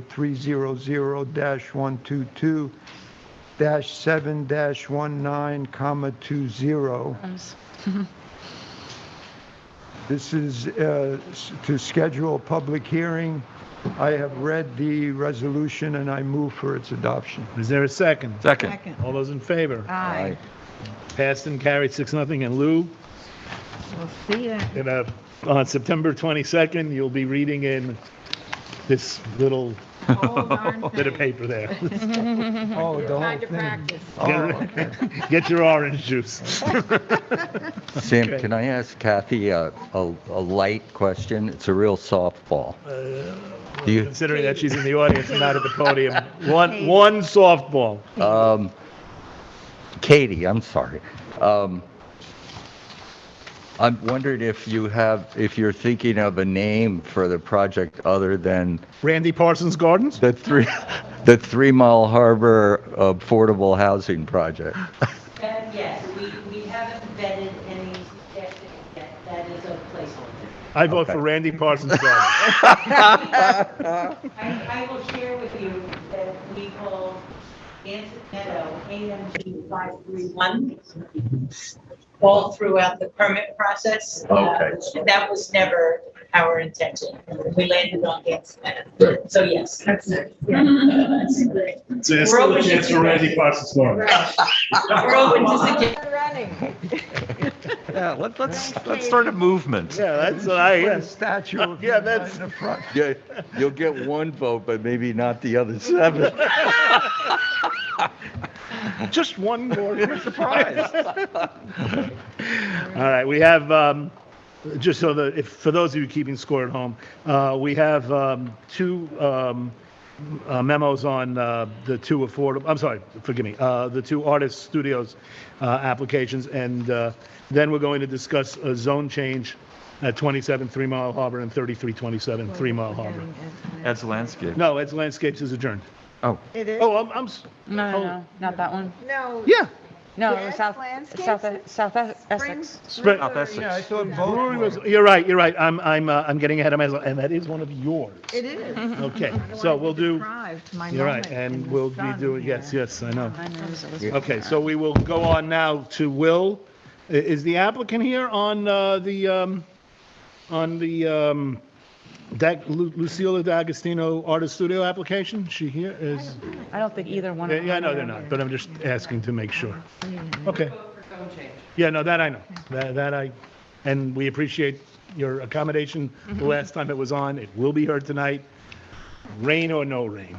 So, Will. There's rain around. Okay, an application was submitted to permit interior alterations to an existing artist studio, which will increase the gross floor area. The artist studio was originally approved in 2008 and consists of 2 8x40 shipping containers. The artist studio was situated on a concrete foundation with a partially improved basement totaling 402 square feet of gross floor area, bringing the total gross floor area to 1,042 square feet. The subject parcel is 79,000 square feet and is situated on Red Dirt Road in Springs. A public hearing was held in East Hampton Town Hall, televised on LTV, made available for live stream on the LTV website on August 4th. A transcript of the hearing was posted to the town's website after the hearing, and the hearing was to remain open until August 11th for written comments to be received. One written comment was received from the public that stated it was not opposed to the artist studio application. No members of the public spoke at the hearing, and no additional letters have been submitted to the file to date. To be approved is the plan prepared dated December 11, 2020, and the survey prepared by Twin Forks Land Surveying dated May 22nd. And in conclusion, provided the board agrees, the application is ready for approval pending conditions that the artist must have a signed and notarized artist studio declaration. The upper loft is to be used for storage only. No bath, shower, toilet, or other plumbing, excluding a slop sink, is permitted. The slop sink should be connected to the existing sanitary system, and no hazardous materials or chemicals should be disposed in the slop sink. Thank you very much. It's remarkable how much has to be considered in these, but thanks for the thoroughness of that report. Ed, this one is yours. Yeah, not a lot to add here. We spent a lot of time talking about this. The public has spoken, the public has commented, and I think we're ready to go. I agree. Nobody else has anything to add? Is the application ready for approval? Yes. You all agree? Yep. Okay. Very well. That's that. And Will, next one is yours. And Sharon, that's going to be yours also. Is the applicant here on Elizabeth Marin Artist Studio? No? Okay. Go ahead. Okay, an application was submitted to convert a one-story garage into an artist studio. The project, a public hearing was held in East Hampton Town Hall, televised on LTV, and was made available for live stream on the website on August 4th. A transcript of the hearing was posted to the town's website after the hearing, and the hearing was to remain open until August 11th for written comments to be received. No comments have been received from the public, no members of the public spoke at the hearing, and no additional letters have been submitted to the file. To be approved is the plan dated February 26th, and the survey prepared by Gary Benz dated April 27th, 2020. And provided the board agrees, the application is ready for approval pending the conditions of the notarized artist studio declaration, the upper loft, no bath, shower, toilet, or other plumbing. The slop sink should be connected to the sanitary system, and no hazardous materials or chemicals should be disposed in the slop sink. Thank you again. Sharon? Yes, I think this application is ready for approval. Okay, Yep. we all agree? Yes. Okay, ready for approval. And then the mysteriously missing Ed, at least from my stack, Ed's Landscapes and Services Corp. Kathy, it's yours, and Marco. Marco. I'm sorry. Well, he's patiently waiting, and then he's going to be standing there for a while. So. Good evening, members of the board. This was a site plan modification that came up due to some clearing of a parcel that was supposed to be vegetated. So basically, the applicant has submitted a list of trees and shrubs to be planted in the areas of in the areas of where it's supposed to be native vegetation. This includes 19 pin oak trees, 8 feet to 10 feet in height, 90 bayberry bushes alongside Cheryl Foster's Path and Baker Avenue. The planning department has inspected the plantings and found them to be satisfactory for the purposes of revegetation and screening. The applicant has submitted copies of the manufacturer's specification sheets to the file. The fixtures are fully shielded and meet the town's lighting guidelines. So basically, in conclusion, the applicant has submitted those additional information that was requested previously for the modification in regards to the revegetation, and lighting. Provided the planning board agrees, the modification is complete and ready for approval. Marco, thank you very much. Kathy. Oh, I apologize. Is the applicant here on Ed's Landscaping? No? You're shaking your head no? It ain't yours. Okay, Kathy. Okay, well, I'm just assuming this okay to go ahead with this because it's pretty much a wrap-up memo. It's too bad that the original oaks were taken down, but I think that the applicant has made appropriate amends, and we can approve this and get on with it. Very well. So is the question the application ready for approval? Yes. I have a question. Sign the application. Yeah, actually, do we have a modification? Do we have a resolution? One second, man. Okay. Do we have a resolution on this one tonight? No. No? Okay. Oh, so it'll be next time up. Question for Marco. I've seen huckleberry as understory in the pine barrens. I haven't seen bayberry that often, but if you guys say it's... Oh, that's a good point. Yeah. It's, you know what it is? I mean, not without getting too far into this anyway, but it is a natural understory species. We found that it's a lot more deer resistant and a lot hardier than either bush blueberry or huckleberry. You're right, those other two are the more common understory species, but it is a naturally occurring understory species in deciduous woodlands, and we feel that it's probably going to last longer. And it doesn't require irrigation or fertilizer and all that stuff. Okay. Yeah, I have a brief picture if you want to take a look. That's what's there right now on the Cheryl Foster's Path. So it's pretty dense, and it'll probably grow a bit more, and should. I'm told that I have bayberry on my property, and we don't have to do anything with it. So. There's some evidence. There you go. Yes, I know. Yes. Deeply analytical. Okay. The only thing in a re-veg I did that survived the deer. Really? Interesting. Yeah. More bayberry. More bayberry, yeah. Yes. Does the planning board find the application be complete and ready for a modification of resolution approval? Yes. Yes, all around? Very well. Okay. All right, we are now going into zone changes. This is part of the work session. I see the applicants approaching the bench. Approaching the bench. No, we don't approach the bench. Oh, yeah, right. You gave me, sorry. You put me in the wrong slot there. All right, Marco, you're on with this, and Kathy. Actually, no, it's just that's right. We don't have a board. The board will be commenting. We don't have a committee without board member comment to start. So, Marco, take us there. Yeah, I'll start with the zone change in regards to the Affordable Housing Overlay District. I just want to have a quick apology. I think there's some pages that got shuffled in here, that got mixed in. That was part of the other zone change. So it's not is, I think it's, if you go through it, it goes through 1, 2, 3, and 4, and then it jumps back to 2. So just ignore the 2 and the 3 of 4. We should be following out of 5. That's my apologies there. Well, but the one group is numbered page X of 4, and the other is numbered page X of 5, right? Yes. That's how we can keep track of which one we're looking at. Oh, okay. Yeah, unfortunately, that kind of got shuffled in together. Basically, that is attached to this page 1 of 1 here. This is addressed to you. This is to the planning board. Effectively, everything following is an attachment to that is supposed to be sent to the town board. Obviously, that'll be all fixed. So the town board will be considering a request to rezone the parcel. Actually, let me put up the GIS to show you where it is.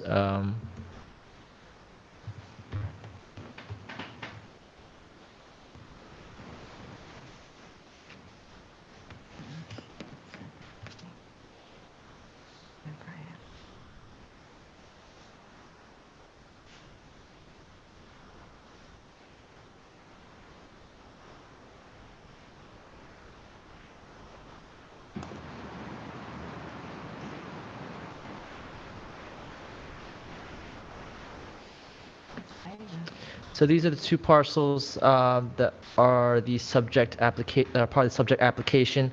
The one that is to have the affordable housing overlay district is the parcel to the south. So the one that's vacant and vegetated.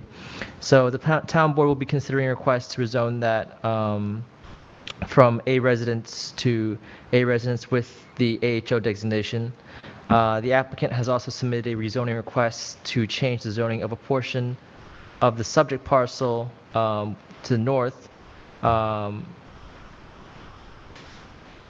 portion of that to CI and transfer 8,000 or so acres of vacant land from the subject parcel to the neighboring parcel also owned by the applicant. So basically a portion here will be transferred from this vacant parcel to the north as well. That's a different zoning request as well. That CI parcel, which is this one where my mouse is the subject of the Ruddy 2 site plan application. The residential parcel would be reduced from 51,703 square feet, excuse me, to 43,566 square feet, should the zoning petition and the pending planning board lot line modification be approved. The rezoning will expand the size of the adjoining CI parcel from 39,600 or so square feet to 47,700 or so square feet. The minimum lot area in a CI zoning district is 40,000 square feet. The Ruddy site plan proposes that the area to be transferred to be utilized as outdoor storage for masonry materials and parking. So a separate memo is reviewing this other zoning petition will be discussed after this one. Has been prepared and submitted under a separate cover, as it is a separate petition. Although these zoning requests are currently linked by a single proposed project, they represent 2 separate requests and have been reviewed in separate memos.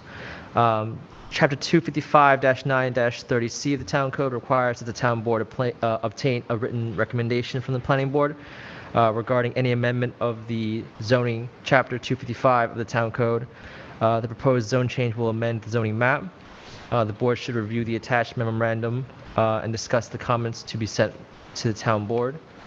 I will discuss briefly the materials, the items that were discussed in the memos to be sent to the town board. So for this one, in case the AHO,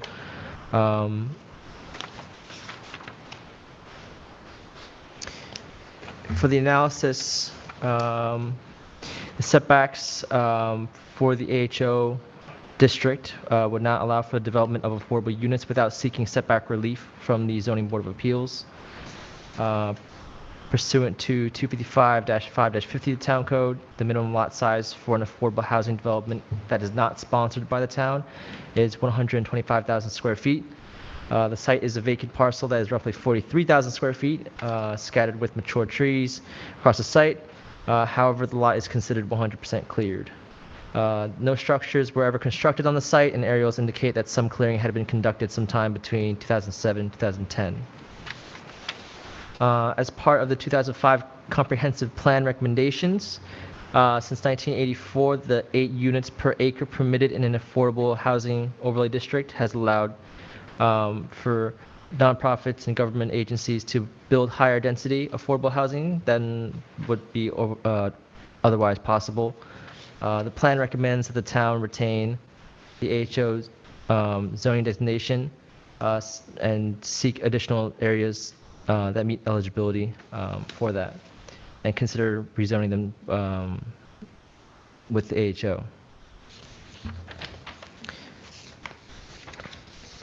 The suitability of the site in terms of size and shape may be dependent on the size of the design of the project. It would appear that a compatible layout could be developed, although it would be a relatively small number of affordable housing units. Compatibility with adjoining land uses is more of a subjective criteria that the town board would need to consider. It is noted that in reviewing this future site plan, the planning board would need to take the following standards into consideration, which are listed below in that memo, 255, 550.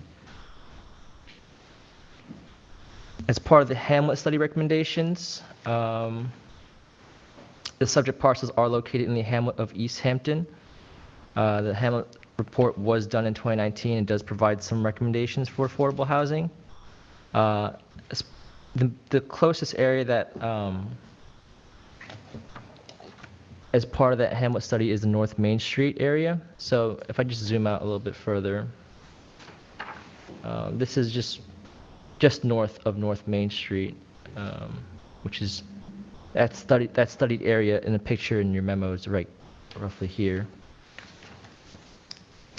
So the plan recommends small-scale development of affordable housing, including second-story apartments on commercial properties, apartments within residences, and apartments within limited LBO districts in North Main Street area. So this is not far off from that.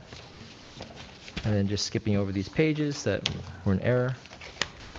So the parcel is about 580 feet north of that area.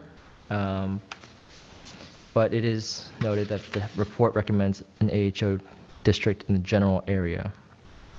So there is a demonstrated need. Affordable housing is well documented as critical to the town. It's part of the East Hampton Community Housing Opportunity Fund implementation plan that cites housing costs in East Hampton town as being the highest among the 5 East End towns. Just in recap of what the planning board had discussed and what has gone through the planning board as well, is that the applicant has submitted a lot line modification. A site plan review application was also submitted as well. The lot line modification modifies the property lines so that the neighboring commercial parcel gains that 8,000 square feet from the residentially zoned parcel. As mentioned before, the applicant is the owner of both involved in the transfer. The planning board has expressed general support for the modification and will not act upon that modification until the zone change is granted from the town board. So basically, in conclusion, there is a well-demonstrated need for affordable rental apartments in the town and a scarcity of parcels zoned for this use. The planning department does recommend that the affordable housing overlay district be granted. Although the number of units would be minimal, any additional units would assist in meeting the high demand for affordable housing. The parcel contains enough room to have proper screening, is adjacent to public transportation, and is less than a quarter of a mile from the North Main Street commercial area. The parcel may not be included as a direct recommendation from the Hamlet study, but it is consistent with its goals and it's near the studied areas. And so the town board will be considering that and all the information. And so as part of the planning board's review, they should submit written recommendations as well to the town board. Okay. And that's it for that one. Very well, thank you. The applicant wish to be heard on this.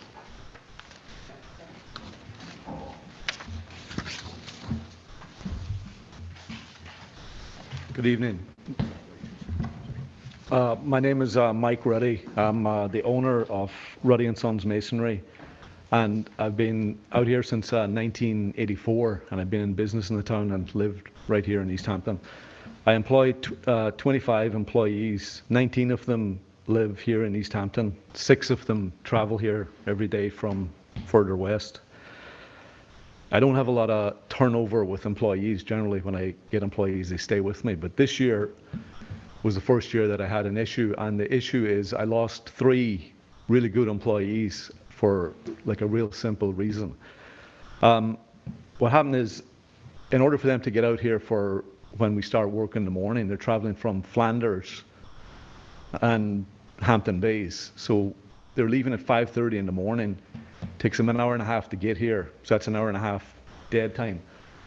And then they work all the way till 5 o'clock in the evening, they leave and they go home again. And this summer in particular, with the traffic, which we all know about, it's taken them 2.5 hours to get home. So they're getting home, you know, they're married with young kids, they're getting home 7:30, 8 o'clock at night, and they're leaving at 5:30 in the morning. Like every business out here has the same issue. It's, you know, trying to keep employees. In other words, we don't have affordable housing, and we're losing employees because they're spending too much time traveling out here. So there's 3 things that keeps the community going out here. In other words, we have the second home community, which provides the local businesses with, you know, we're appreciative of all the work we get for them, and in order for our businesses to survive, we have to have employees, and we really need employees to be able to live in the town. And, you know, on the lot that I have is obviously it's on 3 Mill Harbour Road. On the 3 Mill Harbour side, it has a gas station and a small residence. On the south side, it has a scrapyard, and then on the west side, it has 3 residences on Miller Lane, and then on the north side, which is my side, it has the masonry business. So the lot makes sense to have affordable housing there, and in order for businesses to survive out here, you know, the businesses are going to have to sacrifice something, and I'm willing to make the sacrifice and change that, you know, to make it affordable housing. Like from a business perspective, you know, building a 6,000 or 7,000 square foot house and I put up a 3-car garage and a pool and flip it to, you know, a second homeowner coming out here would probably make more sense. But that's not what we need out here. We need to get employees that are able to live in the town and afford to live in the town. So that's my perspective. The other thing I want is, you know, from the business point of view on the other side, the 8,000 square feet, I would like to have that as additional storage, you know, for machinery and for materials as well. So it's not that I'm trying to make, you know, my business bigger. I have 25 employees. I'm quite happy with 25. I'm not getting another 10 employees, so it's not going to have any impact on traffic. It's not really going to change anything other than make my business a little more efficient and have more storage. Okay. Thank you. Thank you very much. Thank you. The only thing that I would add is just for the visual perspective of this is. Need to. Yeah, sorry. Laurie Wiltshire. Mike has been looking into this manor house concept and obviously to house his own employees who then can walk to work and they won't even be part of the traffic problem. So it works really well for that from that perspective. It's a good addition. Can I ask you a question? I'm also on the housing committee and we've discussed this. Now, my understanding of the code, and we'll have to involve Eric and Thomas in this, but when you build affordable housing and it's not operated by a not-for-profit or the town, then my understanding is that the units have to be rented through the town housing. My understanding as well. And that there's a covenant that runs with the land. So that means that the tenants may not be his employees. Well, he could, we have worked it out with Tom Rule's office for other businesses in town to make it work in that way. If they're building it for their people, that their people can come into line, they don't get into the queue for the town's affordable housing complexes. But they go through the process of vetting income, et cetera, et cetera. You live here, you work here. All that is the same. But. Okay, well, I think we probably want to hear that from Tom. Sure, we met with him already, and he gave us a lot of really good advice about the transfer of density that's going to be required to build the 4 units. But from the perspective of the neighbors, the manor house concept is going to look just like their own homes. So it'll fit very nicely into the neighborhood as well. That's great, thank you. Is there a member of the public who wishes to be heard on this?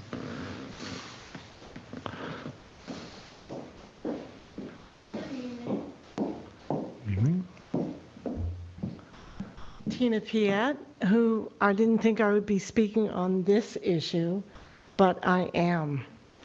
I have an affordable apartment under the town covenants and restrictions, and I have applied. I have 3 credits now to do that.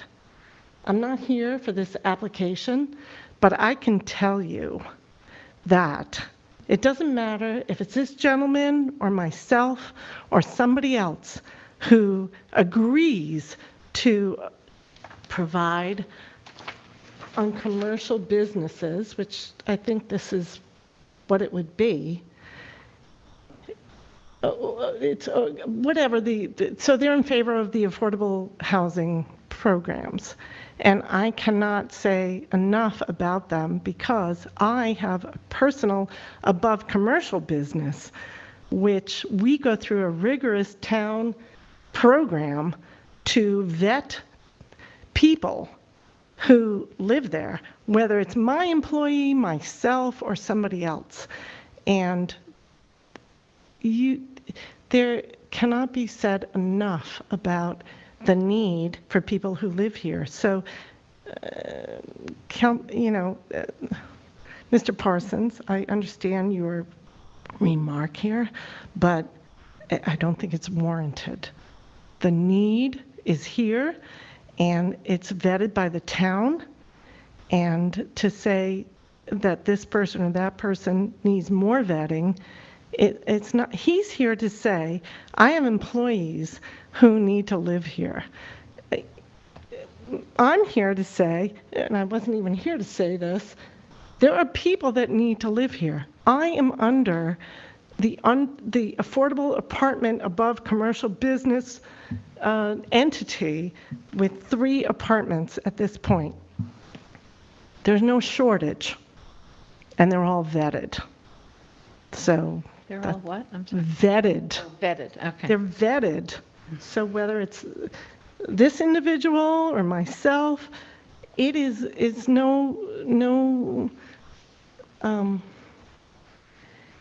can't even say. I did this. It's an expense to property owners to build those affordable apartments. It's an expense to the town, of course, or it's a communal effort.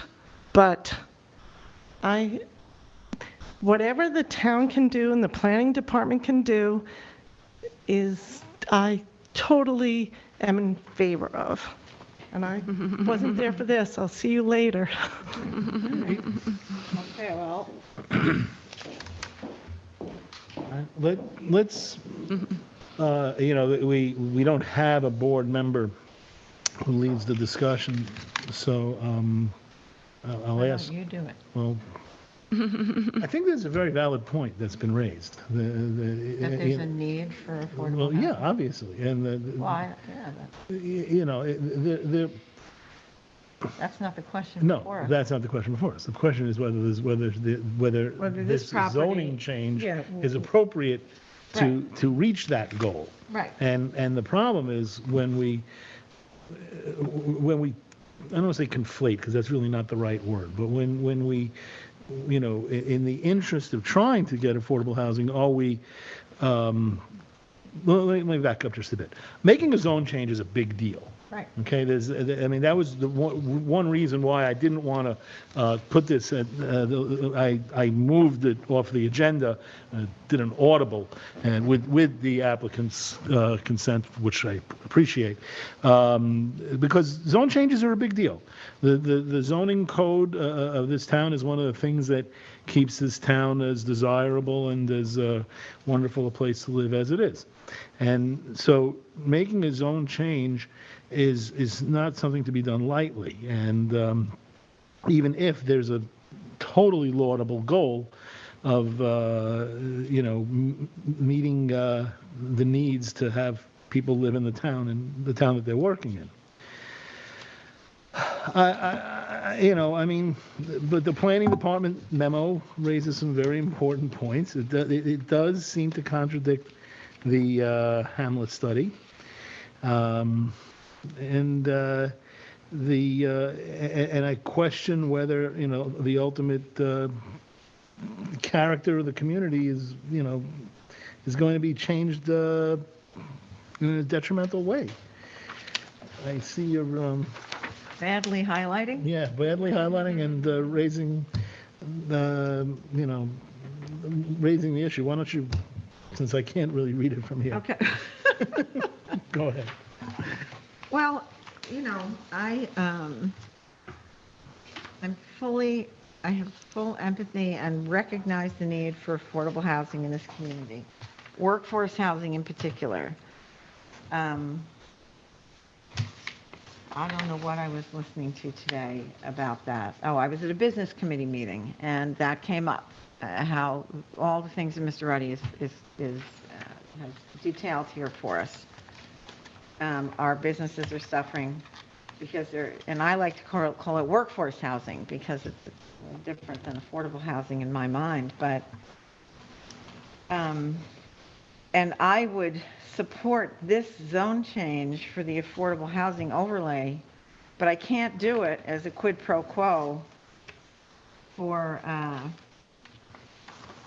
the swapping out that 8,000 square feet or whatever it is for the commercial. These are residential lots. To my mind, the affordable housing overlay is consistent with residential use, and that the proposal that you're making for the affordable housing would be workable. But it feels to me like a trade-off that I don't feel comfortable making, because, and we're not on the second one yet, but I just highlighted this last bit of the memo. In the conclusion, the town board should also keep in mind the pending applications, including a rezoning request, lot line modification, and site plan application, which are contingent on each other's approval. I think one's a good idea, and I think the other's not. So I guess that means I don't vote for either of them. I don't like to feel like that, because I think this fine. You want to put an affordable housing overlay on this lot, that's fine. It meets, even though it doesn't really meet the criteria as detailed. It's small. It would basically, provide a couple of apartments. I'm not, anything is better than nothing in my view. I get that. So I support that. But I don't support taking 8,000 square feet of residential property and turning it into commercial property. And if that's the deal, I don't think I can do that. I don't think I vote for that. I have other reasons for that, but I'll get into that when we get to that topic. And you raise a good point. We are only dealing with the AHO part of this, so we'll deal with that first. Did I hear Ed or Lou in my? No, I started to, but I held back because it sounds as though you're going to tell us when we discuss the other part of this why you're against the rezoning. Yes, that's a good idea. Yeah, I think, the problem is that, there are two separate applications, and hearing only, if we deal with only one, but they're tied together by the way they're written, I don't know that we're doing a service to the application. And I just find Yeah, that the other one. So we highly should hear both at unusual. once. I find it highly, I've never. Yeah, no, I know, it's never troubling. had to pass one, Well, yeah, no, that's, as, you know, it feels, it feels like a deal. It Well- doesn't feel like an assessment. there's something tying them, so, all right. We'll hear from Marco, and then we'll hear again from the applicant on that, and then we'll have a more fulsome discussion of Okay. both applications. So go ahead, Mark. Just gonna pull up the site plan very quickly. You should be able to see this is the northern parcel. This is what it looks like, including the 8,000 square feet, which is this roughly rectangular shape here. I can zoom in upon request. But yes, it's been said already, but they do have a separate petition, zoning petition, which is to change that portion, which is a residence to CI, commercial industrial. This is about 8,000 square feet. That area is to be used for outdoor storage of masonry materials and parking. In the memo that is written to the town board that discusses the details of that application, let's see here. Sorry. Just trying to get to the main points.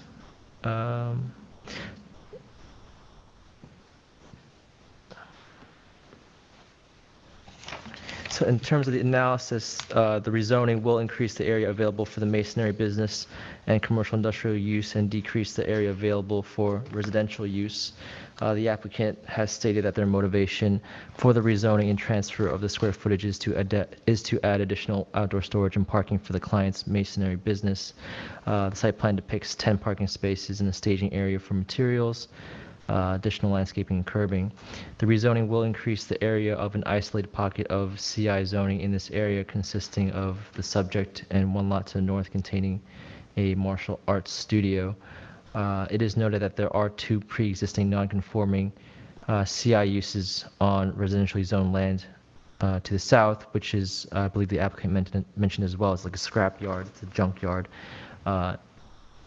In the area I can show later on, but that's to the south, and an auto repair garage. There's also one CI zone lot at the corner of 3 Mile Harbor Road and Jackson Street. The majority of the surrounding area lots are residentially zoned. The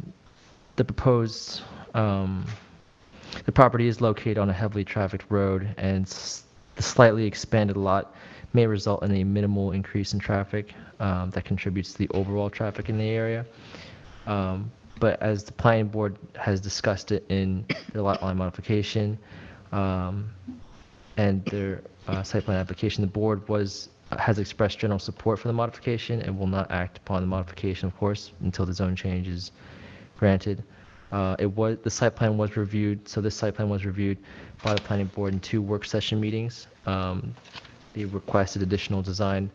You guys requested additional design alterations to lighting, landscaping, and sound attenuation, and also did express support for the applicant's proposal to add the AHO district on the remaining residential lot. A public hearing would also be required for the site plan application, but that is generally the conclusion is that, the application for this particular rezoning, which is the A residence to CI, adds additional 8,000 squares. It's a transfer that 8,000 square feet of land, and as part of the petition to the town board, this particular application would also need comments from the planning board about that. Thank you, Mark. I have a question for Marco. Oh, yeah, go ahead, I'm sorry. If the zoning change were not granted, the 8,000 square feet remains in the lot on which the affordable housing overlay would be placed, what does that do to the need for variance setback relief from the ZBA? Do you have any sense for that? So just to get that straight, if the 8,000 square feet were kept in with the second lot, that residential lot, and the whole lot would be designated AHO, and what would that mean for the need for setback relief? that I'm not quite too sure. That depend. I don't know off the top of my head. That would probably. There's adequate lot area that you could design something that wouldn't be variances regardless of whether or not you should have that lot line modification transfer there. Okay. Thank you. All right, thank you. That's a good question. Ms. Wiltshire. So this is it's been a long and complicated journey because there's 4 steps to it. We did the site plan, preliminary site plan first, and then we did the lot line modification. We took it as far as we could with you all until the point where we couldn't go any further because we need the zone change. But the board was very encouraging about the lot line modification, and I think we went through the fact that it would not impact our ability to develop the affordable housing, just moving that 8,000 square feet over.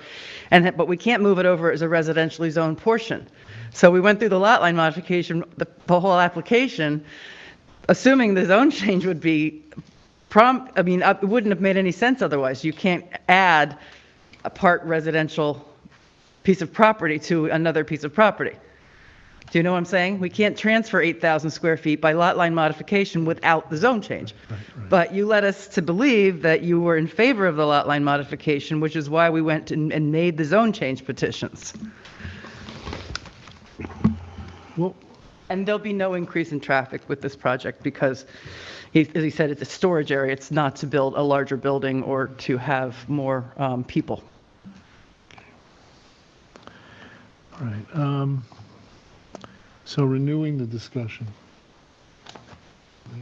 Yeah, I'd like to hear from Kathy why, Okay, I'm ready. why you have a problem. Well, because it's spot zoning. It's spot zoning to take, that whole area is residential. There are 2 commercial uses on residential properties, and there are 2 residential properties, but everything else is residential. And as the planning board, one of our primary responsibilities is to mitigate the impacts of mitigate commercial impacts on residential districts, residences. So to my mind, it's completely contrary to our charge to expand a commercial lot by surrendering residentially zoned land into it to expand that use, when what we're trying to do is buffer the impacts of that use from the residences. As logical as all this may seem in terms of a map and a plan and all this and that, the broader context to me is this is what we're meant to be doing. And this is and I asked Thomas to look this up. I'm going to read this if that's okay. Yeah, that's fine. Because spot zoning is a thing, it's an actual thing. And this fits the description of spot zoning pretty specifically, which is when spot zoning is the process of singling out a small parcel of land for use classification totally different from that of the surrounding area for the benefit of the owner of such property and to the detriment of other owners. A municipality that engages in spot zoning fails to satisfy the statutory requirements. It's not acting in accordance with a comprehensive plan. These are case law that Thomas cited for me. Because I've been saying this from the beginning, that it's spot zoning. I was in a minority, but I'm maintaining that it's spot zoning, and I think it's a bad precedent for us to set. I wholeheartedly support the affordable housing overlay change, but on that land, not as part of a deal to carve out 8,000 square feet of residentially zoned land for the use of a commercial business. Reddy's been before us before. They've expanded, he's got a good business. It's growing. That's great. I'm, not opposed to that. But we were, I think Mark even mentioned it. We were concerned about sound attenuation. There's a lot of big rocks and big machines and things that are dumped there. And there's a hill that goes up in the back a little bit, and there are residences all up there, and that sound just travels right up, So it's already sort of a noisy commercial enterprise in a residential neighborhood. Now, it is in and of itself properly zoned, but I can in good conscience, agree to what I feel is very definitely the description of spot zoning. Like if someone wanted to sue us, they'd have good reason, good cause. And I just feel it's counter to our charge to, you know, all of our good, our exercises in good planning are to make make compatible where these things meet up. So, yeah, that's my But that's if my you, story, and I'm sticking to it. if you apply, correct me if I'm making the wrong judgment on what you said. Are you applying a general philosophy that I would agree with to a situation that is such that if you allow the rezoning, everyone involved would be better off? In other words, the spot zoning overall philosophy is admirable, and we should follow it. But when you apply it to this particular case, you're not really doing any good. You may be doing more harm than you think you're. Well, I understand your point, but I don't think that we're supposed to be following the code. And I understand the good work that, you know, permitting more affordable housing requires, but you're expanding a commercial enterprise in a residential district. Right, but and that is not in the best interest of the residents. I think you have a threshold question that you really have to answer before you can answer either thing that, both things that you're saying. And that is, it says spot zoning is the process of singling out a small parcel of land for a use classification, and these are the key words, totally different from that of the surrounding area for the benefit of the owner of such property and to the detriment of other owners. And, you know, I think the only way to determine whether or not you are, whether you have a use classification totally different from the surrounding area is to know the surrounding area and to do an analysis of the surrounding area and to, you know, take into consideration whether the zone change that's being proposed, and again, I can't emphasize enough how significant it is in my mind to do a zone change. But the question is, will this result in a use classification totally different from that of the surrounding area?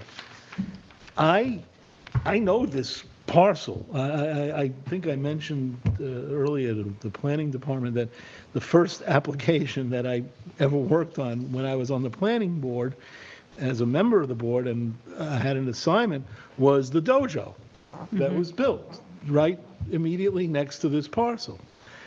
And I have some doubt as to whether or not the proposal, and I recognize that there are going to be impacts on the neighboring residential areas, but I have some doubt as to whether or not this proposal would be totally different from that of the surrounding area.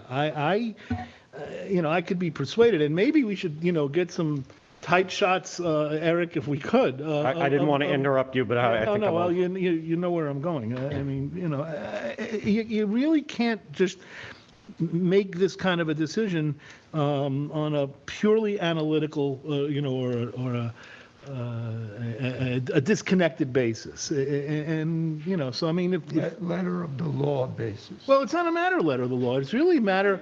It's really a factual question for us to determine. I think.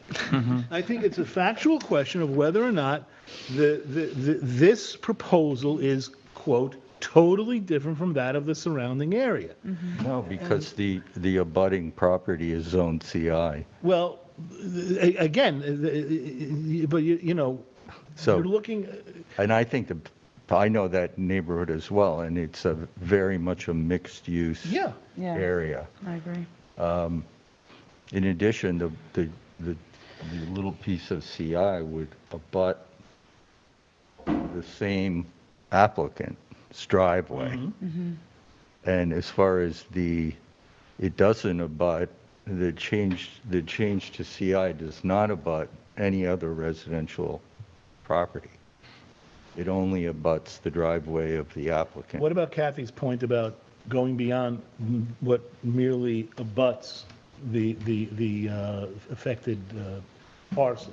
She's mentioned, and I think it's a valid point to raise, that upwind, is that the way to put it? Uphill, it's uphill. Uphill. Does it, does But I do think that 8,000? noise is already happening. I mean, I don't think we're changing There's going to be more noise, because there's going to be more material. But they're just storing. I don't know if it's really going to cause more noise, Well, I mean, than what already because there's exists. gonna I be think more they're just, product. I mean, it's it's bricks and stones. I see the applicants above it. Let us talk a little bit more, and then we'll certainly come back to you. I think, Kathy's raised a really great point. I think we have to be very, very careful to avoid the perception that this is spot zoning and that we're doing Mr. Ruddy a favor here, right? I think it's very important for us to consider that. But I do agree. Number one, there is already CI there, the rest of his property. And, I think the nature and the character of that stretch of Main Street is such that it is not out of character with everything else that's going on there. I think the benefit to the community of having the affordable housing overlay there is really significant. And, we've got a proposal in front of us for another one right across the street as it happens, right?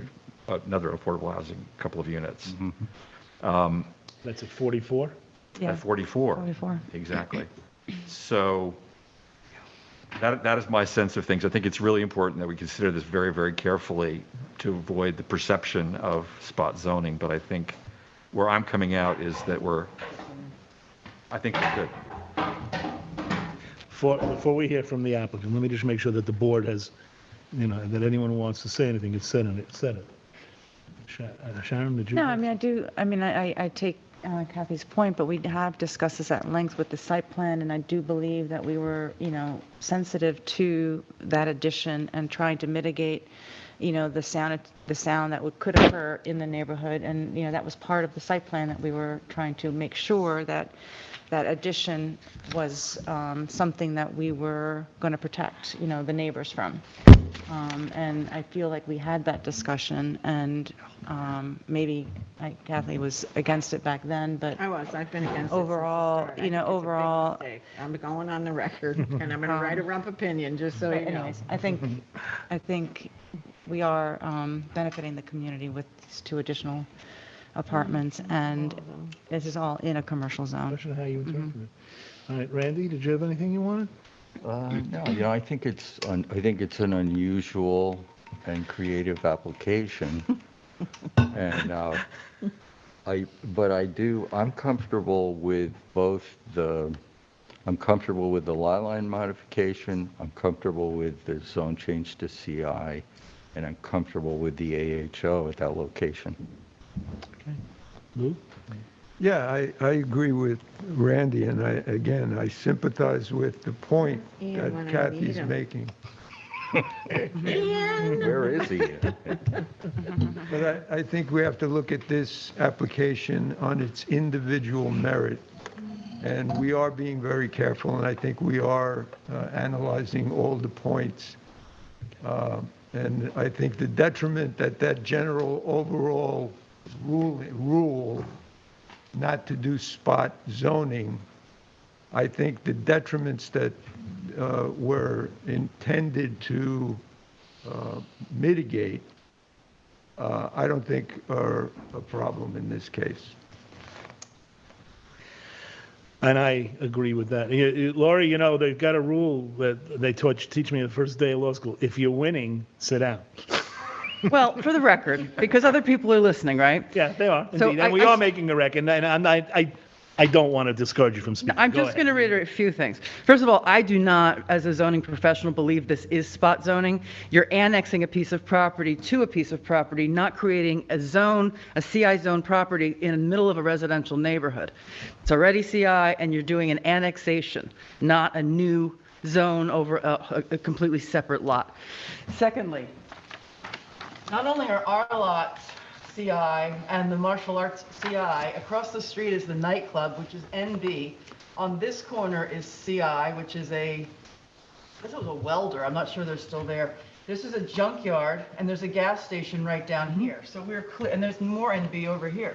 So we're clearly not in a strictly residential neighborhood. So also just to the point, so since you kind of nodded your heads at our lot line modification, we've gone ahead and redone our plans to show the change of the lighting, the landscaping improvements on our own property, and the sound attenuation. They're all on these plans right here, which when I can get my very busy client's attention to review, I will get them back into you. That's fine. No, look, I mean, I think I said just a moment ago that to my mind's eye, it's a factual issue, whether or not this is, I forget the words that I read and that there we go, that whether or not it's a use classification totally different from that of the surrounding area. And I don't think that, look, reasonable minds may differ. And that's why we have, differing. we have, yes. Differing profoundly. Yeah, no, I understand that. I don't think that this is a use classification totally different from that of the surrounding area. And I don't see it as being for the benefit of one owner to the detriment of other owners. I don't see it shaking out that way. Someone might disagree. Well, no, they might. I understand that. But decisions need to be made on the basis of what we see. And there'll be a public hearing. And There will be a public hearing. There will be a public hearing, so the neighbors will be able to come here and express their. Does it come before us? No.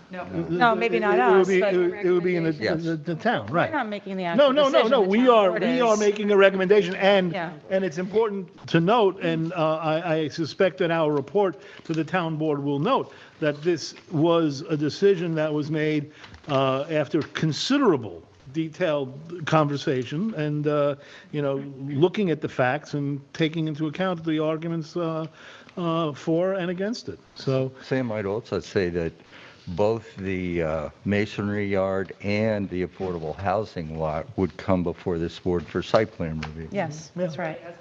So That's right. Yeah. I'm sorry. Okay. Crumpling the little piece of paper that caused so much trouble.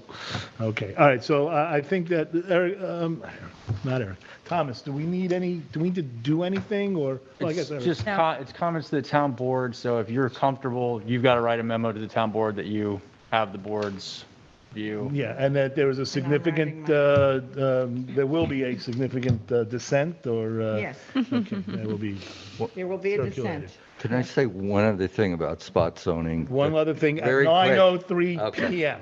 The examples of spot zoning that I'm aware of or have been involved with or against or whatever. Against, you were against. Involve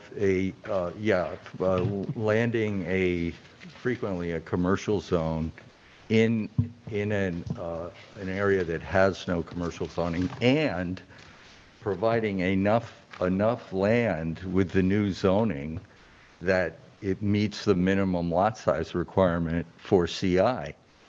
And we're not doing that here. We're doing 8,000 square feet, which is unusable in the CI district by itself. So, Right. Let's move on. okay. Okay, so, so Ruddy, you have our guidance that we're going to present to the planning, the town board. Kathy, I just wanted to point out one thing, and just to understand exactly the way my business, operates. Most of the stone that we use, and we work in a lot of the high-end properties, a lot of the stone is all imported. So all the stone that comes, and 90% of what I get gets delivered to the job. As far as there's nothing that comes to my yard and gets dumped there and scooped up again and moved to the building site. So anything that comes, it comes on pallets. It's unloaded and picked up with a forklift again and loaded up again. Like anything like Belgian block or like loose stone or anything like that, it wouldn't be efficient for me to get it dumped at the yard, scoop it up, bring it to the job. That gets delivered directly to the job. So as far as dumping loads of stuff and hearing it through the neighborhood, it doesn't happen. I understand. I really appreciate you trying to Yeah. reassure me. I really do appreciate that. And as far as- I was married to a builder for 25 years. Yeah. My brother's in the building business. I know how this stuff works. And it's the machinery too. go in peace, Thank you. Ms. Piet, did you have, you said you were here on another application? We're about to, I asked only because we're about to go into the regular meeting. Oh my gosh. Okay, all right, just want to make sure, because we're done with the work session. Fields, right. Okay, oh, of course. It's Field, I have it. We'll get to it in a minute. I'm going to do the boards of review. Oh, do All right, yeah, all right, let's let Tina go home. Let's do All that. right, Field. Yeah, we're that kind of board. And yes, Megron is on also. So, Are we done? you're done, but Megron is yours? So did the other one, the. It says. Ethics. Yeah. Or something like that. I think it's Megron Realty site plan, and it has, yeah, you're CC'd on it. Planning services. That's you, you're Land Planning Services, right? Yeah, I know that. That's an example of never ask a question that you don't know the answer to. It's on here, but it's not on the. It's on, it's an extension of time. I have it. All right, so let's, Time. yeah, that's all it is. So that's why I'm saying, if you want to stick around, you can stick around. Okay, all right. No, you see, now you have to stick around. Okay, all right, let's do Field, and Sharon, that's Yep. yours. In the matter of the application of Field Property Section 2, lot line modification, tax map number 300-171-2-1.2. And then. Should we have them stop talking? Yeah, if, Eric, Already did 3 we Mile want Harbor. to discuss it if there's any, the board's about to read it and adopt it, so if there's any. So is there something wrong with is there something wrong with it? Okay. Well, there's. I have something to submit. There's edits recommended, and I. What about our policy of not taking documents? Well, we do that in work session. Well, I know at least one of the comments is a typo that's in that resolution. If there's a typo, we can correct that, certainly. Right, and I just had a question on another property description, street location. And the reason that I'm here is because the applicant has already submitted an application to Suffolk County Health Department Wastewater Management Division. So we did that a while ago. And the contract for this purchase through the town was not contingent upon that, but it was contingent upon a lot line modification being the one that is right before you tonight. So there's a few things going on with the applicant that I felt was important to come out in the squall to say, which are the street location, the property locations. I'm not sure, 211 Main Street. It's been the applicant's position from day one that Mr. Field and the estate of Herb Field owns a certain amount of property which the lot line modifications are involved in.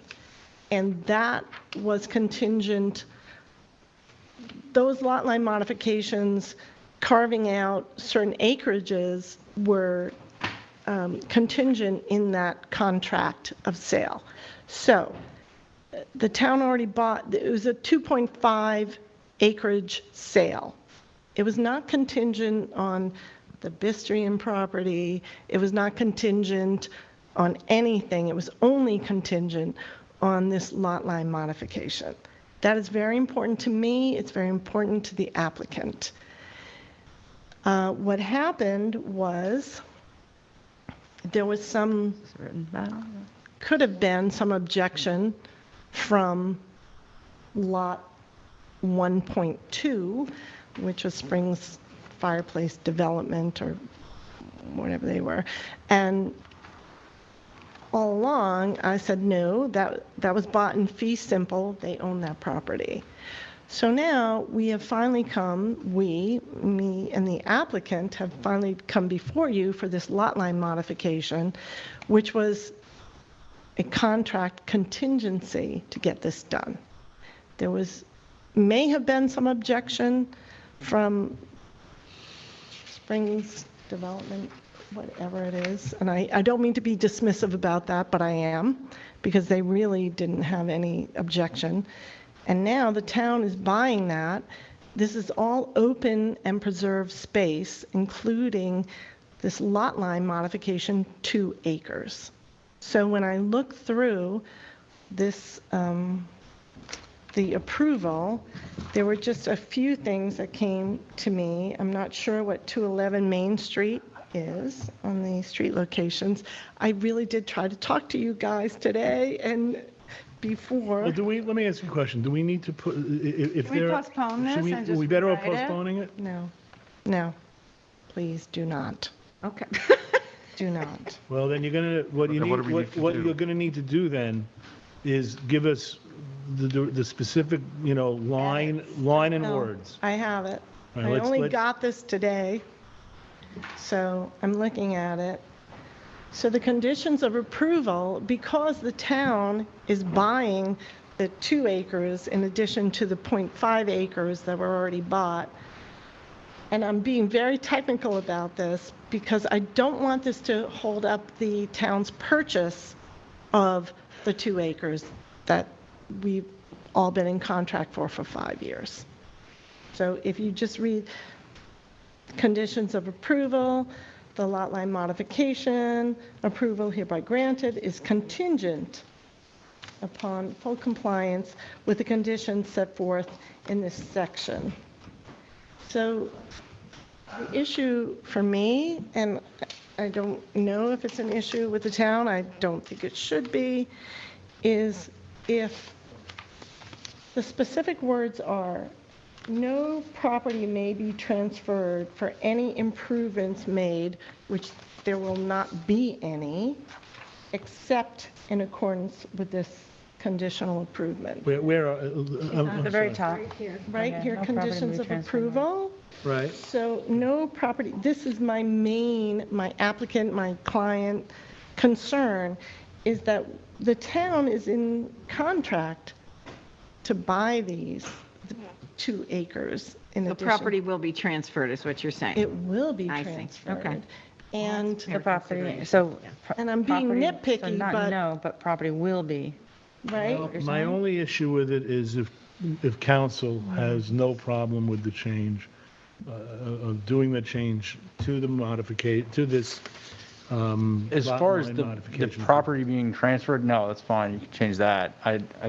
Go ahead. All right, look, Can you identify the property that will be transferred so that just makes it? I would say just add a line except for the town the portion under contract to be purchased by the town. That would suffice, right?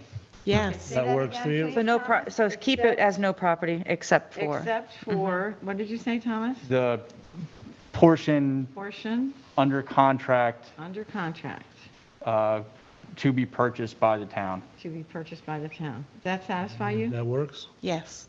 Good. Okay, great. It was worth getting wet in the rain just to make sure that there's no 5 years. snafus. Yeah, really. Thank you all for your, That was it, Now, okay? let's first have Sharon Yeah, Sharon. read that do you want me in, to? as modified. Yep. And then Okay. we can, So, Go in the for it. matter of the application of field property section 2, lot line modification, tax map number 300-171-2-1.2, 9.1, 9.8, 9.9, and 10. This is a lot line modification approval, and I approve it with the following change, which will be under the conditions of approval. In the first paragraph, the second line will now read, no property may be transferred nor any improvements made except in accordance with this conditional approval, except for the portion under contract to be purchased by the town. Second. all those in favor? Aye. Any opposed? Passed and carried. 6-0. I want to give this to, Jody's not here.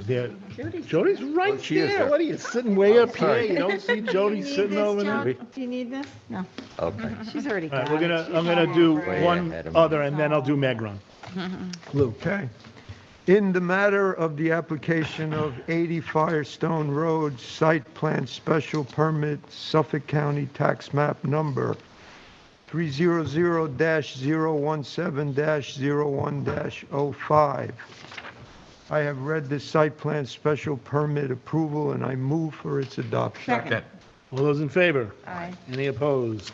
Passed and carried. I will read the Megron Realty because it's Ian's. Okay.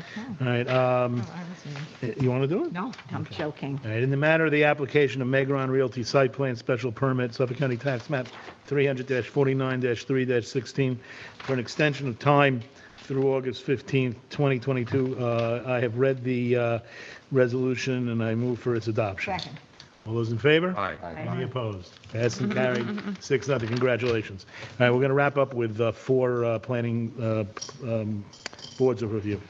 In the matter of the request of Manzi Homes East LLC for a building permit on at 12 Lincoln Street in the Springs, lots 22 to 26 and 57 to 61, Suffolk County Tax Map number 300-95-2-26.1.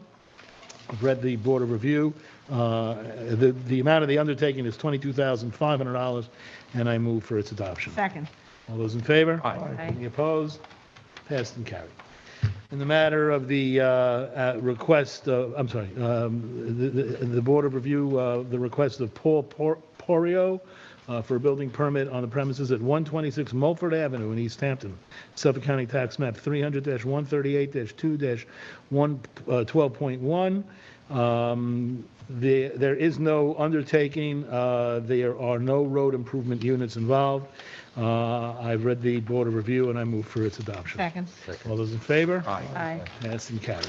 In the matter of the Board of Review for Maria Antoinette Ion and Samiria Daniela Ion for a building permit at 24 15th Street in Springs, portion of lot 38, lots 39 to 45, Suffolk County Tax Map 300-76-5-8.3. The amount of the undertaking is $16,500. I have read the Board of Review and I move for its adoption. Second. All those in favor? Aye. Any opposed? Passed and carried. And finally, in the matter of the Board of Review of the request of Bouree Building Corp. For the premises located at 106 Harbor Boulevard in Springs, lots number 1 to 10, Suffolk County Tax Map 300-95-4-26.1. The amount of the undertaking on this resolution is $22,500. I have read the Board of Review and I move for its adoption. Second. All those in favor? Aye. Any opposed? Passed and carried. Motion It is to now adjourn. 9:16. Do we have a second on that premature motion to adjourn? Seconded. I'm going to give that to Lou, even though I saw Ed's hand go first. Go for it, Lou. It's all yours. All those in favor? Aye. Passed and carried.